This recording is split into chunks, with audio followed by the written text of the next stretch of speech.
মাধ্যমিকের ভৌতবিজ্ঞানের পর্যায় সারণী চ্যাপ্টারে বিভিন্ন অর্ডার, ঊর্ধ্বক্রম সাজাও, নিম্নক্রম সাজাও, কার সাইজ বড়, কার সাইজ ছোট, কার তড়িৎ বেশি কম, এই জিনিসগুলো কিন্তু স্টুডেন্টদের তালগোল পাকিয়ে যায়। আজকের এই ভিডিওতে আমরা কিন্তু ওই নিয়েই ডিসকাস করেছি। পর্যায় সারণীতে যত ধরনের অর্ডার রয়েছে, যত ধরনের কনসেপচুয়াল কোশ্চেন রয়েছে, সমস্ত কিন্তু আমরা ডিসকাস করব। তোমরা টেস্ট পেপার করেছো, কোশ্চেন ব্যাংক করেছো, সমস্ত জায়গা থেকে আমি সবচেয়ে মোস্ট ইম্পর্টেন্ট কোশ্চেনগুলো নিয়ে কিন্তু আজকের এই ভিডিওটা বানিয়েছি। প্রথম থেকে শেষ অবধি তোমরা ভিডিওটা ভালো করে দেখবে। এই ভিডিওটা দেখে নেওয়ার পরে না তোমার পর্যায় সারণী কনসেপ্টগুলো আরেকবার রিভাইজ হয়ে যাবে, ইম্পর্টেন্ট কোশ্চেনগুলোও কিন্তু আরেকবার তোমার মেমোরাইজ হয়ে যাবে। সুতরাং পরীক্ষার আগে কমপ্লিট পর্যায় সারণীর একটা রিভিশন ভিডিও হতে চলেছে এই ক্লাসটি। ভিডিওটা প্রথম থেকে শেষ অবধি মন দিয়ে দেখো, আর পিডিএফ গুলো অবশ্যই তোমরা পেয়ে যাবে। ফার্স্ট কোশ্চেন হচ্ছে, প্রদত্ত কোনটি পারমাণবিক ব্যাসার্ধ সর্বাধিক? বলে ফেলো, পারমাণবিক ব্যাসার্ধ সর্বাধিক কার ক্ষেত্রে হয়? মাধ্যমিক 2017-র কোশ্চেন, সহজ কোশ্চেন এবং ইম্পর্টেন্ট কোশ্চেন মাধ্যমিকে যেহেতু এসেছে। কোনটা বলো, প্রদত্ত কোনটির পারমাণবিক ব্যাসার্ধ সবচেয়ে বেশি? দেখো বাবু, তোমরা জানো যে ব্যাসার্ধের ক্ষেত্রে কি হয়, ব্যাসার্ধের ক্ষেত্রে কি হয়, পারমাণবিক ব্যাসার্ধের ক্ষেত্রে কি হয়, ব্যাসার্ধ লেফট টু রাইট কি হয়, আর টপ টু বটম কি হয়? বাম থেকে ডান দিকে ধীরে ধীরে কমতে থাকে, ধীরে ধীরে কমতে থাকে, আর উপর থেকে ধীরে ধীরে নিচের দিকে বাড়তে থাকে ব্যাসার্ধ। তাহলে এটা দেখো, পটাশিয়াম, হাইড্রোজেন, লিথিয়াম, সোডিয়াম, এগুলো দেখো একই গ্রুপেরই এলিমেন্ট। হাইড্রোজেন তো উপরে একেবারে রয়েছে, তারপরে লিথিয়াম, সোডিয়াম, তোমরা 1 নম্বর গ্রুপের এলিমেন্ট গুলোকে দেখলে বুঝতে পারবে। Lithium, sodium, potassium, rubidium, caesium, এইরকম করে রয়েছে। তাহলে টপ টু বটম ধীরে ধীরে কি হয়, ব্যাসার্ধ বাড়তে থাকে। তার কারণ উপর থেকে নিচের দিকে কি হয়, বহিস্থ কক্ষের ইলেকট্রন থেকে নিউক্লিয়াসের দূরত্ব ধীরে ধীরে বাড়তে থাকে, তাই না, নতুন নতুন কক্ষ অ্যাডিশনের জন্য। তাহলে এখানে ব্যাসার্ধ সর্বাধিক বলেছে, তাহলে সর্বাধিক মানে পটাশিয়াম, সোডিয়াম, পটাশিয়াম রয়েছে। তাহলে পটাশিয়াম দেখো এখানে, সোডিয়াম এখানে, লিথিয়াম এখানে, আর হাইড্রোজেন তো তার উপরে থাকে। তাহলে অবভিয়াসলি কোনটা অ্যান্সার হবে? অপশন এ হচ্ছে পটাশিয়াম। ভেরি গুড সায়ন, অর্পণ, Sayantika, very good, well done. Next question, 2 দাগের কোশ্চেন, দীর্ঘ পর্যায় সারণীর কোন শ্রেণীতে হ্যালোজেন মৌলগুলি অবস্থিত? একেবারে ইজি কোশ্চেন। এই কোশ্চেন অ্যান্সারের যদি পিডিএফ পেতে চাও, তাহলে তোমাদের যেটা করতে হবে, গুগল প্লে স্টোরে যাবে, দিয়ে বংমিস্ট্রি লিখে সার্চ করবে, আমাদের বংমিস্ট্রি অ্যাপটা চলে আসবে, ইনস্টল করবে, তারপরে নাম, ফোন নাম্বার, এটা সেটা দিয়ে রেজিস্ট্রেশন করবে। রেজিস্ট্রেশন করার পরে দেখো এখানে কমিউনিটি সেকশন রয়েছে, এখানে ক্লিক করবে, তারপরে দেখবে ফ্রি ক্লাস 10 গ্রুপ রয়েছে, এখানে ক্লিক করার পরে জয়েন হয়ে যাবে। জয়েন হয়ে যাওয়ার পরে তুমি সমস্ত ইনফরমেশন কিন্তু ওই গ্রুপে পেয়ে যাবে। গ্রুপের উপরের দিকে দেখবে সমস্ত পিডিএফ গুলো পরপর সাজানো রয়েছে, তোমাদের শুধু জাস্ট একটু সুন্দর করে দেখে নিতে হবে, দিলে তুমি সমস্ত জিনিসগুলো পেয়ে যাবে। বলো, পর্যায় সারণীর কোন শ্রেণীতে হ্যালোজেন মৌলগুলো অবস্থিত? হ্যালোজেন মৌলগুলো কোন শ্রেণীতে অবস্থিত? সবাই জানো যে হ্যালোজেন গুলো হচ্ছে শ্রেণী 17, তাই না? 17 নম্বর শ্রেণীতে হ্যালোজেন গুলো অবস্থিত। 17 নম্বর শ্রেণীতে হচ্ছে হ্যালোজেন গুলো অবস্থিত। তো হ্যালোজেন গুলো হচ্ছে 17 নম্বর শ্রেণীতে অবস্থিত, তাই না? অপশন সি হচ্ছে এখানকার right option. Yes, Tiyasha, Sayantika, বাপ রে বাপ, চ্যাট রেট একদম বিদ্যুৎ বেগে চলছে। Very good. আমি তোমাদের এইখানে দেখো, আমি এই কোশ্চেনটা শুধু সলভ করাবো, তার সঙ্গে সঙ্গে এখানকার যে কনসেপ্ট গুলো রয়েছে একটু বলে দিই। শুধুমাত্র হ্যালোজেন মৌল নয়, তোমাদের কিন্তু আরো জেনে রাখতে হবে নিক্টোজেন মৌল কারা হয়। নিক্টোজেন কত নম্বর গ্রুপের এলিমেন্ট? তাড়াতাড়ি করে কমেন্ট করো তো। নিক্টোজেন মৌলগুলো কোথায় রয়েছে? নিক্টোজেন বা নিকোজেনও বলা হয়, নিক্টোজেন বা নিক্টোজেন মৌলগুলো কোথায় রয়েছে বলে ফেলো। নিক্টোজেন গুলো গ্রুপ 15, তাই তো? নাইট্রোজেন, ফসফরাস, আর্সেনিক, অ্যান্টিমনি, আর হচ্ছে বিসমাথ। বাবুরাম খেয়াল রাখবে, অ্যান্টিমনি কিন্তু এসবি মানে শ্রাবন্তী আন্টি, আন্টি মানে অ্যান্টিমনি, আর শ্রাবন্তী মানে শ্রাবন্তী, বুঝতে পারছো তো? শ্রাবন্তী আন্টি মানে অ্যান্টিমনির কথা বলা হচ্ছে আর কি। তাহলে এসবি মনে হচ্ছে অ্যান্টিমনি, ঠিক আছে। আর চ্যালকোজেন কাদের বলা হয়? চ্যালকোজেন এগুলো আসতে পারে। চ্যালকোজেন কারা হয়? চ্যালকোজেন হচ্ছে গ্রুপ 16 এলিমেন্ট গুলো হচ্ছে চ্যালকোজেন। কারা কারা হয়? অক্সিজেন, সালফার, সেলেনিয়াম, টেলুরিয়াম, আর হচ্ছে পোলোনিয়াম, এগুলো হচ্ছে চ্যালকোজেন মৌল, তাই না? আচ্ছা, নেক্সট কোশ্চেনে আসছি। তাহলে এগুলো তো হয়ে গেল। আর ক্ষার ধাতু, ক্ষারীয় মৃত্তিকা ধাতু জানো নিশ্চয়ই, আরেকবার মনে করে দিয়েছি। ক্ষার ধাতু হচ্ছে এইটা, গ্রুপ 1 এর এলিমেন্ট গুলো হচ্ছে ক্ষার ধাতু, এগুলো হচ্ছে ক্ষার ধাতু, lithium, sodium, potassium, rubidium, caesium, francium. আর ক্ষারীয় মৃত্তিকা ধাতু কোনগুলো? গ্রুপ 2 এর এলিমেন্ট যেগুলো রয়েছে ওগুলো হচ্ছে ক্ষারীয় মৃত্তিকা ধাতু, যেগুলো হচ্ছে beryllium, magnesium, calcium, strontium, barium, radium. Beryllium, magnesium, calcium, strontium, তারপরে হচ্ছে বেরিয়াম, তারপরে হচ্ছে রেডিয়াম, ঠিক আছে। এগুলো হচ্ছে সব ক্ষারীয় মৃত্তিকা মৌল, ঠিক আছে। তো বিয়েতে ম্যাজিক কেসের জন্য স্যার বাড়িতে রেডি। যদিও আমার বিয়ে হয়নি, তো ম্যাজিক কেস ঘটতেই পারে আমার বিয়েতে। তো এটা খেয়াল রাখলে তোমার সমস্ত হয়ে যাবে, তোমরা সব ট্রিকগুলো জানো। তো সমস্ত জিনিসগুলো কিন্তু তোমাদের জানো রেডি থাকে। নিকটোজেন, চ্যালকোজেন, গ্রুপ 1-এর ক্ষারীয় মৃত্তিকা মৌল, ক্ষারীয় ধাতু, কি বলে, অ্যালকালাইন আর্থ মেটাল যেটাকে বলা হয়, ক্ষারীয় মৃত্তিকা মৌল, আর একটা হচ্ছে হ্যালোজেন মৌল। সমস্ত জিনিস রেডি। এগুলো থেকে কিন্তু পরীক্ষায় ডিফারেন্ট ওয়েতে কোশ্চেন আসতে পারে। নেক্সট কোশ্চেনে আসছি, সেটা হচ্ছে দীর্ঘ পর্যায় সারণী শ্রেণী 17-এর অন্তর্গত ক্লোরিন, আয়োডিন, ফ্লুরিন এবং হচ্ছে ব্রোমিন এর জারণ ধর্মের ক্রম কি হবে? জারণ ধর্ম, দেখো আমি তোমাদের একটু ক্লিয়ার করে দিই, অনেকের কনফিউশন থাকে এই জারণ ধর্মের ব্যাপারটা। এই বাপটু, মৃত্যুঞ্জয়ের সঙ্গে কথা বলে তো, ফোন করছে ও, আর একটু জল দিয়ে যাবে। দীর্ঘ পর্যায় সারণীতে এই যে ফ্লুরিন, ক্লোরিন, ব্রোমিন, আয়োডিন এগুলো রয়েছে না, এদের জারণ ধর্ম বা জারণ ক্ষমতা আমি তোমাদের একটু ক্লিয়ার করে দিই। ও দেখো, জারণ ধর্ম যা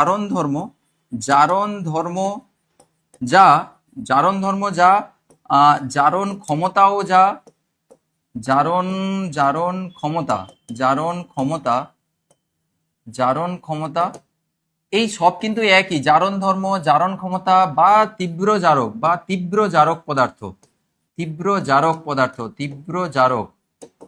ঠিক আছে, সমস্ত কিন্তু একই, মানে জারণ ক্ষমতা যা জারক পদার্থ আর কি, জারণ ধর্ম বা জারক পদার্থ সমস্ত কিন্তু একই জিনিস। অনেকের এই জায়গায় কিন্তু ভীষণ কনফিউশন থাকে, একদম কনফিউশনে পড়া যাবে না। বুঝতে পেরেছো? জারণ ধর্ম বেশি মানে তার জারণ ক্ষমতাও বেশি হবে, মানে সে তীব্র জারক পদার্থ হিসাবে কাজ করবে, মনে থাকবে। তাহলে যদি কখনো জিজ্ঞাসা করে কোনটি তীব্র জারক পদার্থ, তার যে অ্যান্সার হবে। যদি জিজ্ঞাসা করে নিচের কোনটি জারণ ক্ষমতা বেশি, সেটার যে অ্যান্সার হবে। কোনটি জারণ ধর্ম বেশি, সেটা একই অ্যান্সার হবে। এই জায়গায় সবার কনফিউশন থাকে, কিছুই নয়।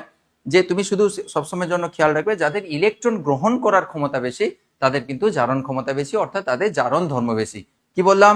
যাদের ইলেকট্রন গ্রহণ করার ক্ষমতা বেশি, ইলেকট্রন গ্রহণ প্রবণতা যাদের বেশি হয় তাদের কিন্তু এই সকল যে প্রপার্টিগুলো এগুলো হচ্ছে বেশি হবে, এগুলো কিন্তু তাদের ক্ষেত্রে বেশি হবে। ঠিক আছে, মনে থাকে যেন এটা, তাদের ক্ষেত্রে কিন্তু এই সকল প্রপার্টিগুলো বেশি হবে। আমার পেনের নিবটা কোথায় গেল? পেনের নিবটা চলে গেছে, এদিক ওদিক চলে গেছে। ঠিক আছে, এই জিনিসটা যেন খেয়াল থাকে। এবার তোমরা বলো যে গ্রুপ 17-এ যে এলিমেন্ট গুলো রয়েছে ওদের ক্ষেত্রে জারণ ক্ষমতা বা জারণ ধর্মের কম কি হবে? তোমরা জানো বাম থেকে ডান দিকে গেলে ধীরে ধীরে কি ইলেকট্রন গ্রহণের টেন্ডেন্সি বাড়তে থাকে, তড়িৎ ঋণাত্মকতা বাড়ে।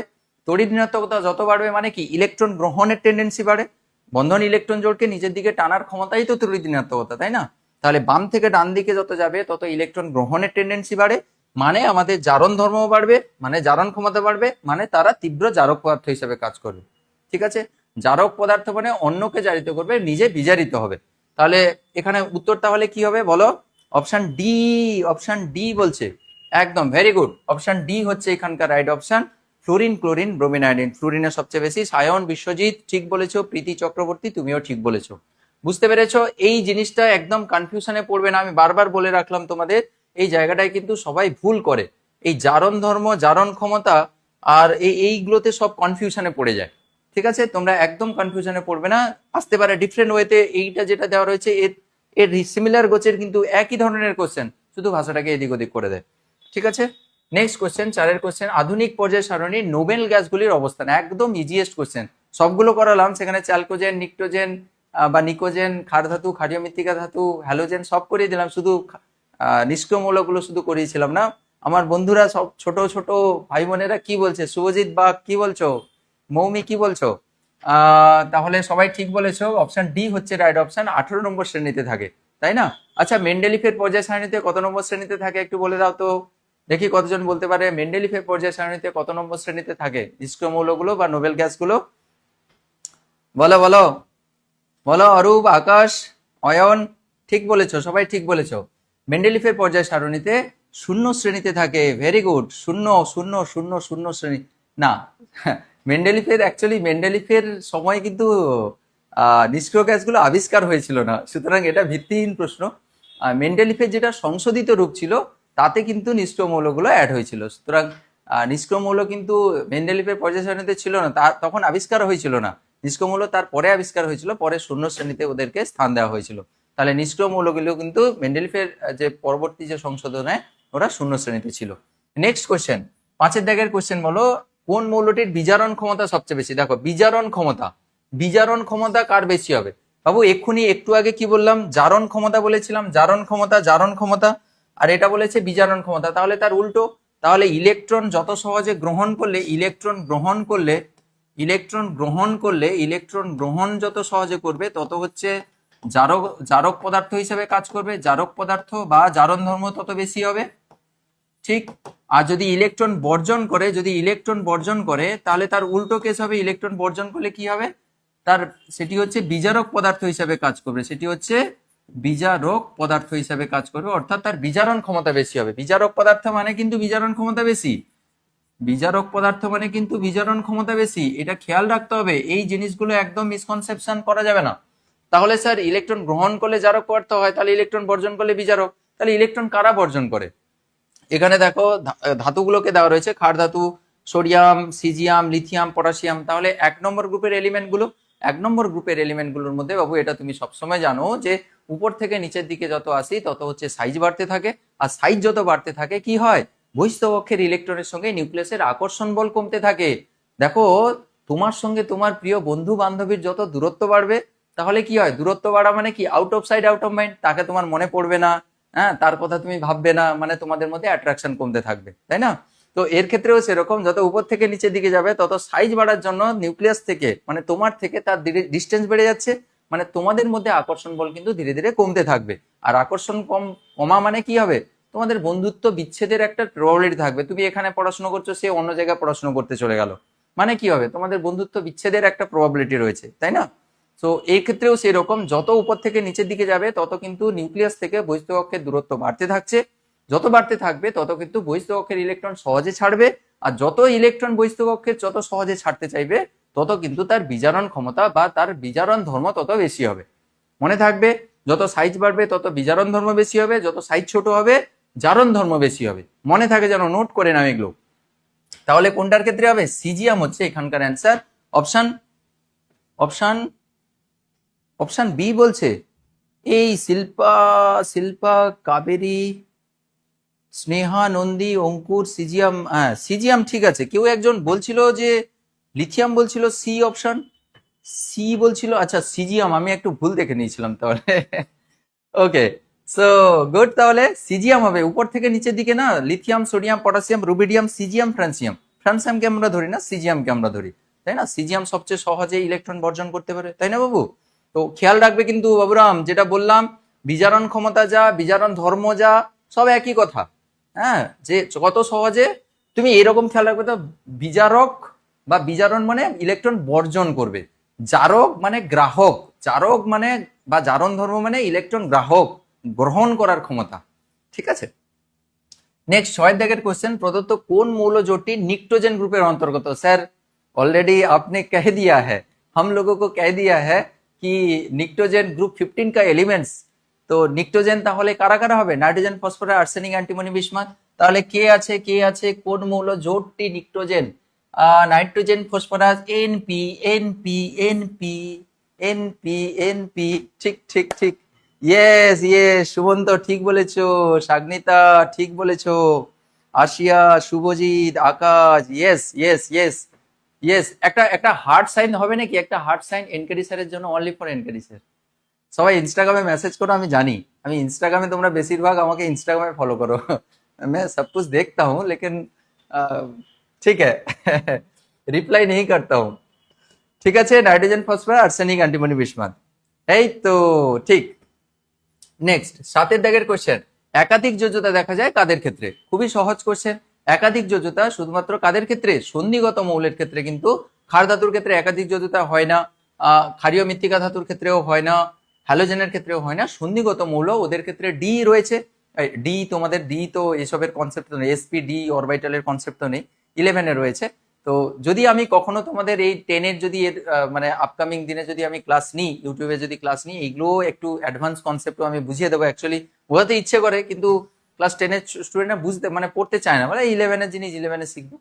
তো সন্ধিগত মৌলের ক্ষেত্রে যেহেতু এদের তোমরা পড়বে পরের দিকে, যে ডি অরবিটাল থাকার জন্য ওরা কিন্তু একাধিক যোজ্যতা প্রদর্শন করতে পারে। ঠিক আছে, এবং এরা রঙিন যৌগ উৎপন্ন করে। আর একটা জিনিস এখানে খেয়াল রাখবে তো, যে এরা হচ্ছে রঙিন যৌগ উৎপন্ন করে, এটাও পরীক্ষার জন্য পড়ে রাখবে ভালো করে, আছে যদিও তোমাদের। এরা হচ্ছে রঙিন যৌগ উৎপন্ন করে। কি উৎপন্ন করে?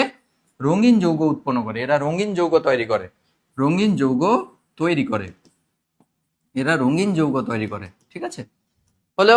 নেক্সট 8 দাগের মৌলগুলিকে তড়িৎ ধনাত্মকতার ঊর্ধ্বক্রমে সাজালে কোনটি, কোনটি মানে আমাদের যুক্তাক্ষর হয়ে গেছে, কোনটি সঠিক হবে কোনটি সঠিক হবে তা নির্বাচন করো।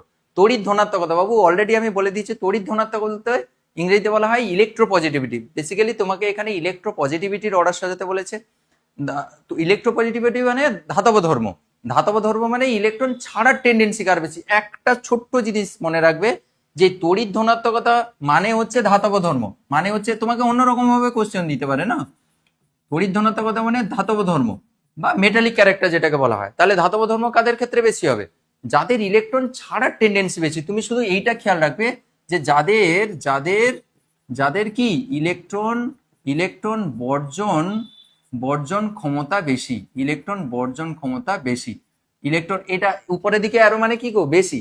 তাহলে যাদের ইলেকট্রন বর্জন করার ক্ষমতা বেশি, যাদের ইলেকট্রন বর্জন করার ক্ষমতা বেশি, তাদের ক্ষেত্রে কি হবে? ধাতব ধর্ম বেশি। তাদের ক্ষেত্রে কি হবে?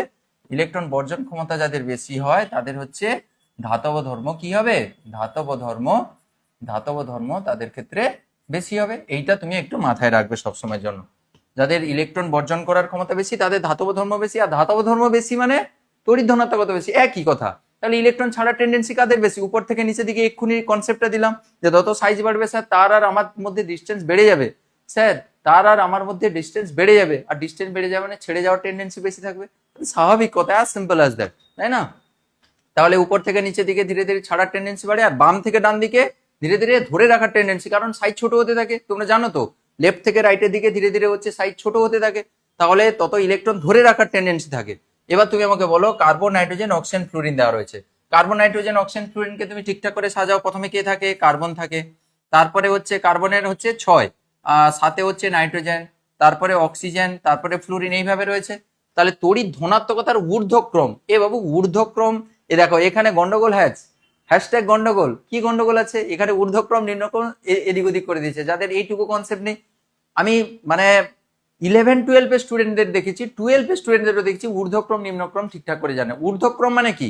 ক্রমে ঊর্ধ্বে, ক্রমে ঊর্ধ্বে। ঊর্ধ্ব মানে কি? বড় দিকে, তাহলে ছোট থেকে বড়।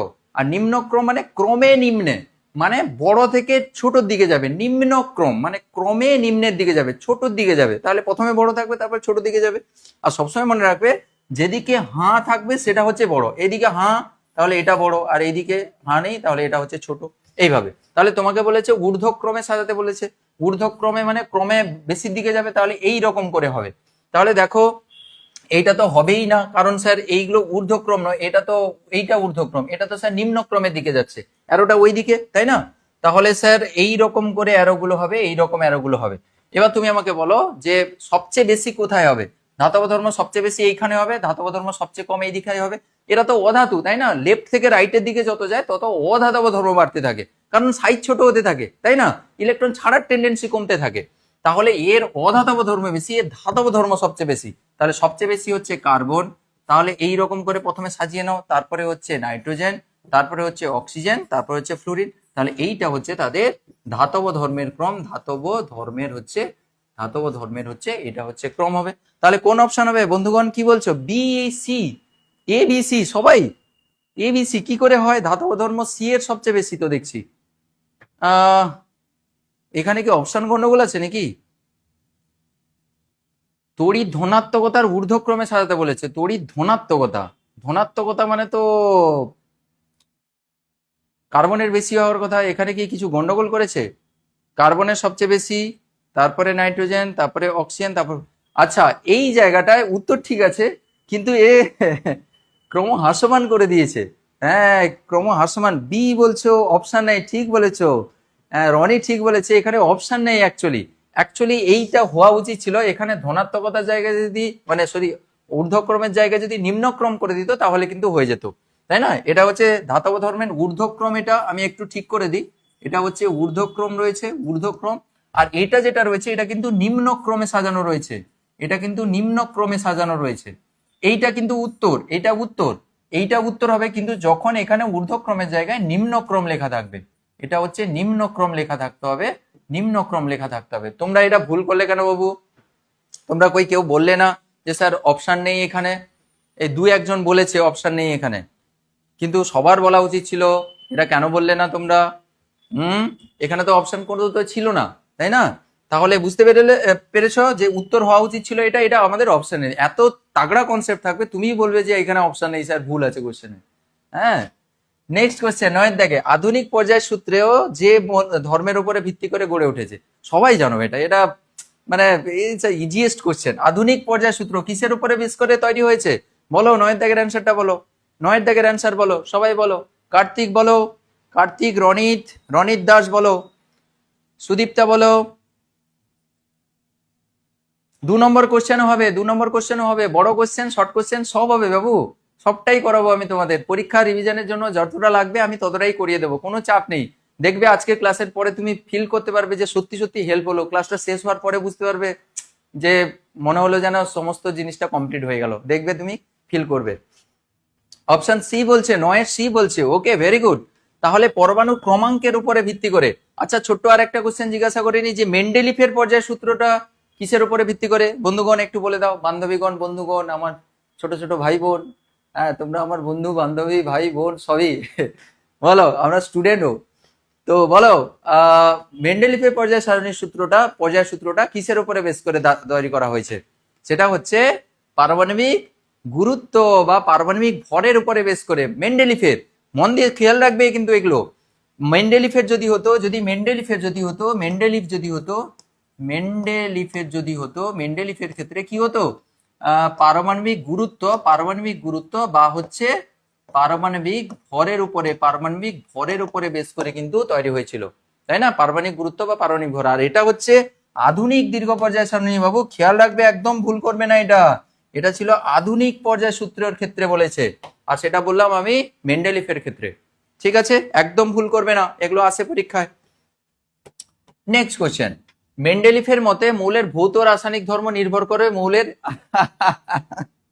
ऐसा थोड़ी होता है। আগের স্লাইডে এটাই করিয়ে এলাম, আবার দিয়ে দিচ্ছে। বলো বলো বলো, 1 সেকেন্ডে চুটকি বা চুটকা একদম ফেভিকুইকের মতো কাজ হবে, পুরো ফেভিকুইকের মতো কাজ করতে হবে। বলো, মেন্ডেলিফের মতে মৌলের ভৌত রাসায়নিক ধর্ম নির্ভর করে মৌলের কার উপরে? বলো বলো বলো বলো সবে, বলো বলো। 10 দাগের কোশ্চেনটা বলো। স্যার একটু ইংলিশটা বলে দেবেন বাবু, সবটা তো পসিবল নয়, তবে চেষ্টা করব কিছু কিছু ক্ষেত্রে আমি বলে দেওয়ার। এখানে বলছি যে মেন্ডেলিফের ক্ষেত্রে মৌলের ভৌত, বলছে physical and chemical property of N element depends upon.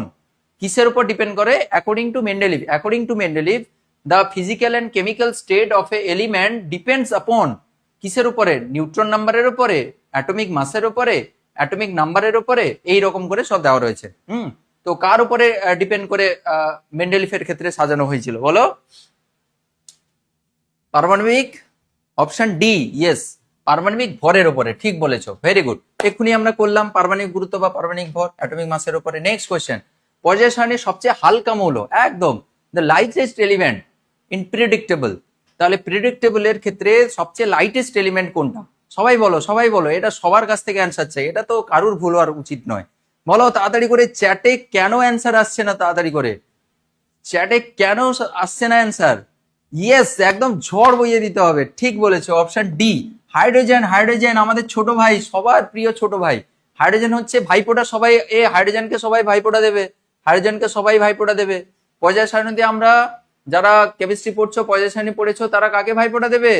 তোমাদের ভাই হচ্ছে হাইড্রোজেন, সবার থেকে ছোট, সবাই ছোট এবং সবচেয়ে ছোট, সারা জীবনের জন্য সে ছোট।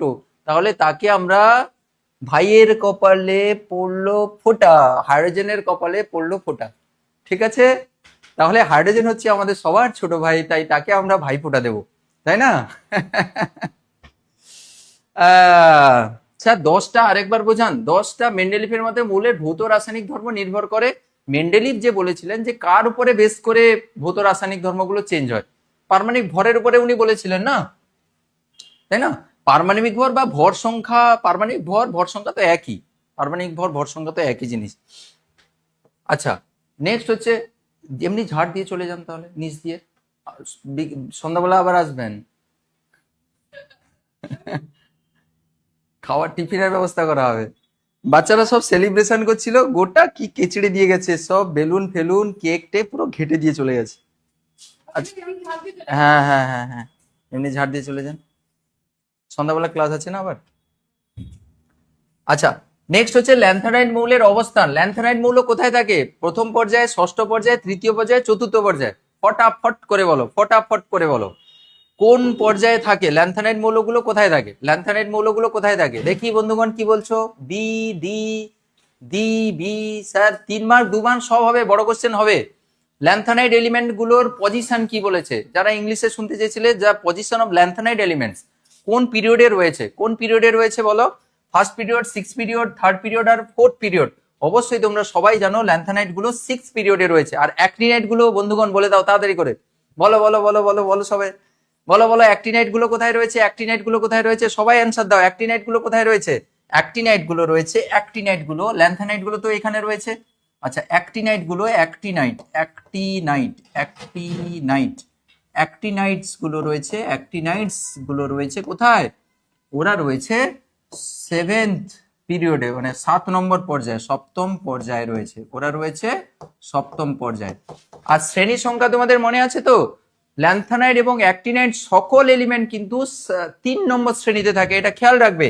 এরা সবাই কিন্তু এ বাবুরাম, এই ল্যান্থানাইডস এবং হচ্ছে অ্যাক্টিনাইডস উভয় কিন্তু কত নম্বর শ্রেণীতে থাকে? উভয় কিন্তু উভয় পরীক্ষায় এটাও আসতে পারে, উভয় কিন্তু তৃতীয় শ্রেণীতে থাকে, তৃতীয় শ্রেণীতে থাকে, তৃতীয় শ্রেণীতে থাকে। উভয় কিন্তু তৃতীয় শ্রেণীতে থাকে, সবাই কিন্তু থার্ড গ্রুপে থাকে, সবাই কিন্তু তৃতীয় নম্বর শ্রেণী। কিন্তু ল্যান্থানাইডের ক্ষেত্রে পর্যায় সংখ্যা হচ্ছে 6 আর অ্যাক্টিনাইডের ক্ষেত্রে কিন্তু 7। ঠিক মনে আছে নিশ্চয়ই সবার? ওকে, নেক্সট কোশ্চেন বলো। 13 দাগের কোশ্চেন, কোন জোটটি সঙ্গতিপূর্ণ নয়? কোন জোটটি এখানে সঙ্গতিপূর্ণ নয় বলেছে? বলছে কপার মুদ্রা ধাতু, এটা কি ঠিক? কপার কি কোয়েন্স মেটাল, এটা কি ঠিক? ব্রোমিন কি হ্যালোজেন, এটা কি ঠিক? আর্গন কি নিষ্ক্রিয় মৌল বা নোবেল গ্যাস এলিমেন্ট, এটা কি ঠিক? আর সোডিয়াম কি ক্ষারীয় ধাতু, ক্ষারীয় মৃত্তিকা ধাতু, মানে অ্যালকালাইন আর্থ মেটাল? সোডিয়াম কি অ্যালকালাইন আর্থ মেটাল, এটা কি ঠিক? কোন জোটটা, কোন কাপলটা ঠিক এখানে জিজ্ঞাসা করেছে। হুইচ কাপল ইজ, এই ইনকারেক্ট জিজ্ঞাসা করেছে, সঙ্গতিপূর্ণ নয় মানে ইনকারেক্ট। কোন কাপলটা ইনকারেক্ট বলো? 13 দাগের অ্যান্সারটা বলো। অপশন ডি বলছে নাকি? অপশন ডি বলছো সবাই, তাড়াতাড়ি করে বলো, সবাই বলো, অ্যান্সার দাও। কোন জোটটি সঙ্গতিপূর্ণ নয় জিজ্ঞাসা করেছে? অপশন ডি বলছো। ইয়েস সুদীপ্ত, ঠিক বলেছো। তাহলে অপশন ডি বলছে সোডিয়াম হচ্ছে ক্ষারীয় মৃত্তিকা। দেখো, ক্ষারীয় জাস্ট মৃত্তিকার জন্য এখানে গন্ডগোল হ্যাজ। স্যার মৃত্তিকার জন্য এখানে গন্ডগোলটা হয়ে গেল। দেখো স্যার, মৃত্তিকার জন্য কিন্তু এখানে গন্ডগোলটা হয়ে গেল, এই মৃত্তিকাটা কিন্তু হবে না এখানে। দেখো আমাদের ভালোবাসার মৃত্তিকা কিন্তু এর জন্য কিন্তু গন্ডগোলটা হলো, তাই না? তাহলে ক্ষারীয় মৃত্তিকা কিন্তু এখানে হবে না, ক্ষারীয় সেটা হচ্ছে ক্ষার ধাতু, তাই না? ক্ষারীয় মৃত্তিকা কারা হয়? Beryllium, magnesium, calcium, strontium, barium, radium, এরা হয়। আর কপার মুদ্রা ধাতু তোমাদের মনে আছে নিশ্চয়ই, আমি একবার করে মনে করে দিচ্ছি। মুদ্রা ধাতু কারা হয়? কোয়েন্স মেটাল কারা হয়? কপার, সিলভার আর হচ্ছে গোল্ড, এরা হচ্ছে মুদ্রা ধাতুর আন্ডারে পড়ে। আর হ্যালোজেন কারা? ফ্লুরিন, ক্লোরিন, ব্রোমিন আর হচ্ছে আয়োডিন। আর নিষ্ক্রিয় মূল তো তুমি জানো, নিষ্ক্রিয় মূল হিলিয়াম, নিয়ন, আর্গন, ক্রিপ্টন আর হচ্ছে জেনন, এক্সি আর রেডন, আর এন। আর ক্ষারীয় মৃত্তিকা ধাতু তো তোমাদের বলেছি, ক্ষার ধাতু তো তোমরা জানো, lithium, sodium, potassium, rubidium, caesium, francium. Next question, 14 দাগের কোশ্চেনটা তাড়াতাড়ি করে অ্যান্সার দাও। 14 এর কোশ্চেন, কোন অক্সাইডটি বেশি ক্ষারকীয়? কোন অক্সাইডটি বেশি ক্ষারকীয়? তোমাদের ছোট্ট একটা ট্রিক দিই, যে ক্ষারকীয়তা কিভাবে ডিসাইড করা হয়, কোনটি ক্ষারকীয় কোনটি আম্লিক কি করে বোঝা হয়, তোমরা ছোট্ট একটা ট্রিক সবসময় মনে রাখবে। সেটা হচ্ছে ধাতুর অক্সাইড সবসময় কি হয়? ধাতুর অক্সাইড বা ধাতব অক্সাইড সবসময় কি হয়? ধাতুর অক্সাইড সবসময় হচ্ছে ক্ষারীয় হয়, ধাতুর অক্সাইড সবসময়ের জন্য ক্ষারীয় হয়। আর অধাতুর অক্সাইড, অধাতুর অক্সাইড, অধাতুর অক্সাইড সবসময় কি হয়? অধাতুর অক্সাইড সবসময় কি হয়? অধাতুর অক্সাইড, অধাতুর অক্সাইড সবসময় কি হয়? আম্লিক হয়। অধাতুর অক্সাইড সবসময় আম্লিক হয়, আম্লিক ধর্মী হয়, আম্লিক হয়। এবার ধাতু অধাতু তোমরা কোনগুলো জানো নিশ্চয়ই। বাম দিকে যারা থাকে, যারা গ্রুপ 1, গ্রুপ 2, গ্রুপ 3, মোটামুটি গ্রুপ 1 গ্রুপ 2 তো ক্ষারের আন্ডারে পড়ে যায় মোটামুটি, দু একটা এক্সেপশনাল ছাড়া। বেরিলিয়ামেরটা গন্ডগোল করে একটু, না হলে 1, 2 এর যে এলিমেন্ট গুলো রয়েছে ওদের অক্সাইড গুলো, অক্সাইড মানে কি, তার সঙ্গে অক্সিজেন আছে নাকি দেখবে, তাহলে কোনো ধাতুর সঙ্গে যদি অক্সিজেন যদি যুক্ত হয়ে যায় তাহলে ধাতুর অক্সাইড মানে সবসময় ক্ষারের আন্ডারে ফেলবে, শুধু বেরিলিয়াম ছাড়া। বেরিলিয়ামকে উভয়ধর্মীয় অক্সাইডের আন্ডারে ফেলা হয়, বেরিলিয়ামের অক্সাইডকে। আর অধাতুর অক্সাইড কোনগুলো? যারা লাস্টের দিকে রয়েছে তারা তো অধাতু। লাস্টের দিকে বলে গ্রুপ 16, গ্রুপ 17, এই সকল যে এলিমেন্টগুলো, অক্সিজেনের গ্রুপ, হ্যালোজেনের যে গ্রুপ, এগুলো হচ্ছে সব অধাতুর গ্রুপ। ঠিক আছে, তাদের সঙ্গে যদি অক্সিজেনের বিক্রিয়া হয় বা তাদের সঙ্গে যদি অক্সিজেন যুক্ত হয়, ধরো ক্লোরিনের সঙ্গে অক্সিজেন যুক্ত হয়ে গেল, ধরো সালফারের সঙ্গে অক্সিজেন যুক্ত হয়ে গেল, ব্রোমিনের সঙ্গে অক্সিজেন, এই যে অক্সাইড গুলো যেগুলো তৈরি হবে এগুলো কিন্তু অধাতুর অক্সাইড, এবং তারা কিন্তু কি হবে? আম্লিক অক্সাইড হবে। সালফারের সঙ্গে ধরো অক্সিজেন যুক্ত হয়ে গেল, সালফার ডাই অক্সাইড, এটা কিন্তু আম্লিক অক্সাইড, মনে থাকে জানো। তাহলে বাম দিকে যারা রয়েছে তারা ধাতু, তাদের সঙ্গে অক্সিজেন যুক্ত হলে সবসময়ের জন্য ক্ষারীয় অক্সাইড হবে। আর যারা লাস্টের দিকে রয়েছে 16, 17 অক্সিজেন, মানে 16 নম্বর গ্রুপে যে অক্সিজেনের গ্রুপ বা 17-এ যে হ্যালোজেনের গ্রুপ, তাদের সঙ্গে অক্সিজেন যদি যুক্ত হয় তারা কিন্তু আম্লিক ধর্মতা দেখাবে। এটা জেনারেল ট্রেন্ড। আর মাঝখানের দিকে উভয়ধর্মীয় অক্সাইড গুলো থাকে। এবার তুমি আমাকে বলো কোনটি বেশি ক্ষারকীয় বলেছে? বেশি ক্ষারকীয় মানে নিশ্চয়ই স্যার লেফটের দিকে যারা রয়েছে ক্ষার ধাতু, ক্ষারীয় মৃত্তিকা ধাতু, ওদের যে অক্সাইড গুলো ওগুলো হচ্ছে ক্ষারকীয় হবে। এবং সবচেয়ে বেশি কোনটা হবে? সবচেয়ে বেশি হবে গ্রুপ 1 এর এলিমেন্ট গুলো। গ্রুপ 1 এর এলিমেন্ট গুলো ক্ষার ধাতুর এলিমেন্ট। তাহলে ক্ষার ধাতু তো মানে 1 নম্বর গ্রুপের এলিমেন্ট গুলো তো ক্ষারকীয়তা সবচেয়ে বেশি। 1 নম্বর যে এলিমেন্ট গুলো রয়েছে, 1 নম্বর গ্রুপে যে lithium, sodium, potassium, rubidium, caesium, ওদের ক্ষার ধর্ম তো সবচেয়ে বেশি। এবার তাদের অক্সাইড গুলো সবচেয়ে বেশি ক্ষারীয় হবে। এবার এখানে কি 1 নম্বর গ্রুপের কিছু দেওয়া রয়েছে? না স্যার, দুঃখিত, 1 নম্বর গ্রুপের কোনো এলিমেন্টই দেওয়া নাই। তাহলে 2 নম্বর গ্রুপের yes, beryllium, magnesium, calcium, barium দেওয়া রয়েছে। তাহলে উপর থেকে নিচের দিকে ধীরে ধীরে ধাতব ধর্ম বাড়তে থাকে। তোমরা জানো উপর থেকে নিচের দিকে ধাতব ধর্ম বাড়তে থাকে, আর ধাতব ধর্ম বাড়া মানে তাদের অক্সাইড গুলো বেশি ক্ষারীয় হবে। তাহলে কোনটা অ্যান্সার হবে বন্ধুগণ? কি বলছে? ডি বলছে একজন, সাগ্নিক পাল বলছে বি হবে। আচ্ছা, সুখদেব সাহু বলছে বি হবে। সুখদেব বি বলছো, ঠিক বলছো। উপর থেকে নিচের দিকে তো ধাতব ধর্ম ধীরে ধীরে বাড়তে থাকে, ধাতব ধর্ম ধীরে ধীরে বাড়তে থাকে। কোনটা হবে? সৌভিক, ঠিক বলেছো সৌভিক। রাধে রাধে, আচ্ছা রাধে রাধে বলো। সায়ন্তিকা সাহা, দীপালি, এটা সবাই কনফিউশনে পড়ে গেছে, আমি বুঝতে পেরেছি। বেরিয়াম হবে, বেরিয়ামের অক্সাইড। বেরিয়ামের অক্সাইড হচ্ছে সবচেয়ে বেশি ক্ষারকীয়। দেখো আমি আরেকবার ক্লিয়ার করে দিচ্ছি যে উপর থেকে নিচের দিকে তোমরা তো জানো যে উপর থেকে নিচের দিকে হচ্ছে ধাতব ধর্ম কি হয়। এটা যদি ধাতব ধর্ম হয়, আমি আরেকটু ক্লিয়ার করে দিচ্ছি, ধাতব ধর্ম যদি হয়, ধাতব ধর্ম কি হয়? ধাতব ধর্ম যদি আমি কনসিডার করি, উপর থেকে নিচের দিকে ধাতব ধর্ম কি হয়? বাড়তে থাকে। আর বাম থেকে ডান দিকে ধীরে ধীরে হচ্ছে কমতে থাকে। এবার যার ধাতব ধর্ম বেশি তার অক্সাইডটা কি হবে? তার অক্সাইডটা বেশি ক্ষারীয় হবে। তার অক্সাইডটা হচ্ছে বেশি ক্ষারীয় হবে। তার অক্সাইডটা বেশি ক্ষারীয় হবে। এই তো কনসেপ্ট। তাহলে উপর থেকে নিচে দেখো না, এখানে বেরিলিয়াম, ম্যাগনেসিয়াম, ক্যালসিয়াম, স্ট্রনসিয়াম, তারপরে হচ্ছে বেরিয়াম, তারপরে রেডিয়াম থাকে। এবার উপর থেকে দেখো না, ধীরে ধীরে এর তো সবচেয়ে নিচে রয়েছে বেরিয়াম রয়েছে। তাহলে বেরিয়াম তো ধাতব ধর্ম সবচেয়ে বেশি। ধাতব ধর্ম বেশি মানে তো তার অক্সাইডের ক্ষারকীয়তাও বেশি হবে, তাই না? সিম্পল কনসেপ্ট, একদম সিম্পল কনসেপ্ট। আর খেয়াল রাখবে, বেরিলিয়াম নয়, বেরিয়ামের কথা বললাম। বেরিলিয়াম একদম উপরে রয়েছে, বেরিলিয়াম কিন্তু উপরে রয়েছে, এটা কিন্তু একদম ধরবে না। অপশন সি হবে। কে বলছে? আবার সি কি কোত্থেকে এলো বাবু? উপর থেকে নিচের দিকে যাচ্ছি তো, ঠিক আছে। ওকে, নেক্সট কোশ্চেন। কনসেপ্ট বুঝতে পেরেছো? ইয়েস অর নো একটু জানাও তো। ইয়েস অর নো একটু জানাও। ইয়েস অর নো বুঝতে পেরেছো কিনা বলো। আমি তো বুঝিয়ে দিলাম পুরো ব্যাপারটা। 15 দাগের কোশ্চেনে আসি। পর্যায় সারণীর কোন পর্যায়ের প্রান্তিক মৌল দুটি গ্যাসীয় হয়? প্রান্তিক মৌল মানে দুই প্রান্তের মৌল। প্রান্ত মানে লেফট প্রান্ত, লেফট উইং, আর একটা হচ্ছে রাইট সাইড, মানে লেফট সাইড, আর একটা হচ্ছে রাইট সাইড। তাহলে কোন একটা এমন একটা পর্যায়ে রয়েছে যেখানে লেফট সাইডের একদম এক্সট্রিম লেফটে যে এলিমেন্টটা রয়েছে সেটাও একটা গ্যাসীয় পদার্থ, আর একটা হচ্ছে একদম এক্সট্রিম রাইটে যে রয়েছে সেটাও একটা গ্যাসীয় পদার্থ। বলো কোনটা হবে? Option A Ananya. First Ananya answer দিয়েছে, ভেরি গুড অনন্যা, ঠিক বলেছো অনন্যা। সাগরিক ঠিক বলেছো, জয়দীপ ঠিক বলেছো, হ্যাঁ ভেরি গুড। সুমন ঠিক বলেছো। একদম প্রথম যে পর্যায়টা রয়েছে, প্রথম পর্যায়ের প্রান্তীয় এলিমেন্ট গুলো, আমি যারা বুঝতে পারেনি তাদেরকে একটু জাস্ট বলবো, আমি একটুখানি জাস্ট আমি বলে দিচ্ছি। কেমিস্ট্রির আমি পিরিয়ডিক টেবল চাইছি। এই যে পিরিয়ডিক টেবল আমি পেয়ে গেছি এখানে। দেখো পিরিয়ডিক টেবল আমাদের সামনে ওপেন हो गया है। দেখো এই এলিমেন্ট দেখো, এটা 1 নম্বর পর্যায়, 1 নম্বর পর্যায়, এটা 1 নম্বর পর্যায়, এটা 2 নম্বর, এটা 3, 4, 5, 6, 7, 8 এরকম করে রয়েছে। এই যে 1 নম্বর পর্যায়ে দেখো কে কে রয়েছে, হাইড্রোজেন রয়েছে আর বাবুরাম হিলিয়াম রয়েছে, আমাদের দুই ছোট ভাই রয়েছে। দেখো এই হাইড্রোজেন একটা আর হচ্ছে হিলিয়াম। হাইড্রোজেনও কিন্তু গ্যাস, হাইড্রোজেনও গ্যাস আর হিলিয়ামও কিন্তু, এগুলো তো সব নিষ্ক্রিয় মৌলের গ্যাস, তাই না, এগুলো নিষ্ক্রিয় গ্যাস বলি। তাহলে দেখো আমাকে বলেছে দুই প্রান্তের মৌল দুটো কিন্তু দুটো গ্যাস হবে। তাহলে 1 নম্বর পর্যায়ে দেখো এটা বাম দিকে একদম রয়েছে, আর এটা একদম ডান দিকে রয়েছে, এও গ্যাস আবার এও গ্যাস। তাহলে 1 নম্বর পর্যায়ের যে এলিমেন্ট, যে প্রান্তীয় যে এলিমেন্ট দুটো, ওগুলো কিন্তু গ্যাসীয় অবস্থায় থাকে। ঠিক আছে, সবাই বুঝতে পেরেছো? আমি পর্যায় সারণী ইয়ে করে দেখিয়ে দিলাম সুন্দর করে। ওকে, তাহলে হয়ে গেল। নেক্সট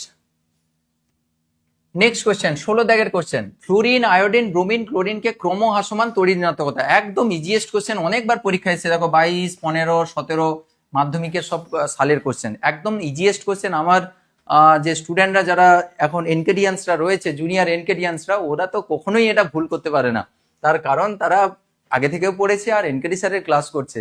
যদি ভুলেও যায় তাহলে কিন্তু এই ক্লাসে তারা রিভাইজ করে নিচ্ছে, সুতরাং পরীক্ষায় ভুল হওয়ার কোনো চান্স নেই।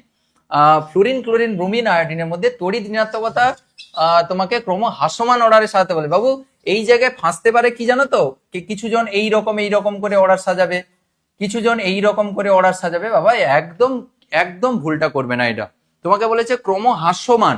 ক্রমহ্রাসমান মানে কি, ক্রমহ্রাসের দিকে যাবে, ক্রমহ্রাসের দিকে মানে, ক্রমহ্রাসের দিকে যাবে মানে কি, ক্রমশ ছোটর দিকে যাবে। এই দেখো বড় থেকে ছোটর দিকে যাচ্ছে, দেখো ক্রমশ ছোটর দিকে যাচ্ছে, এই তো ছোটর দিকে যাচ্ছে, ক্রমশ ছোটর দিকে যাচ্ছে।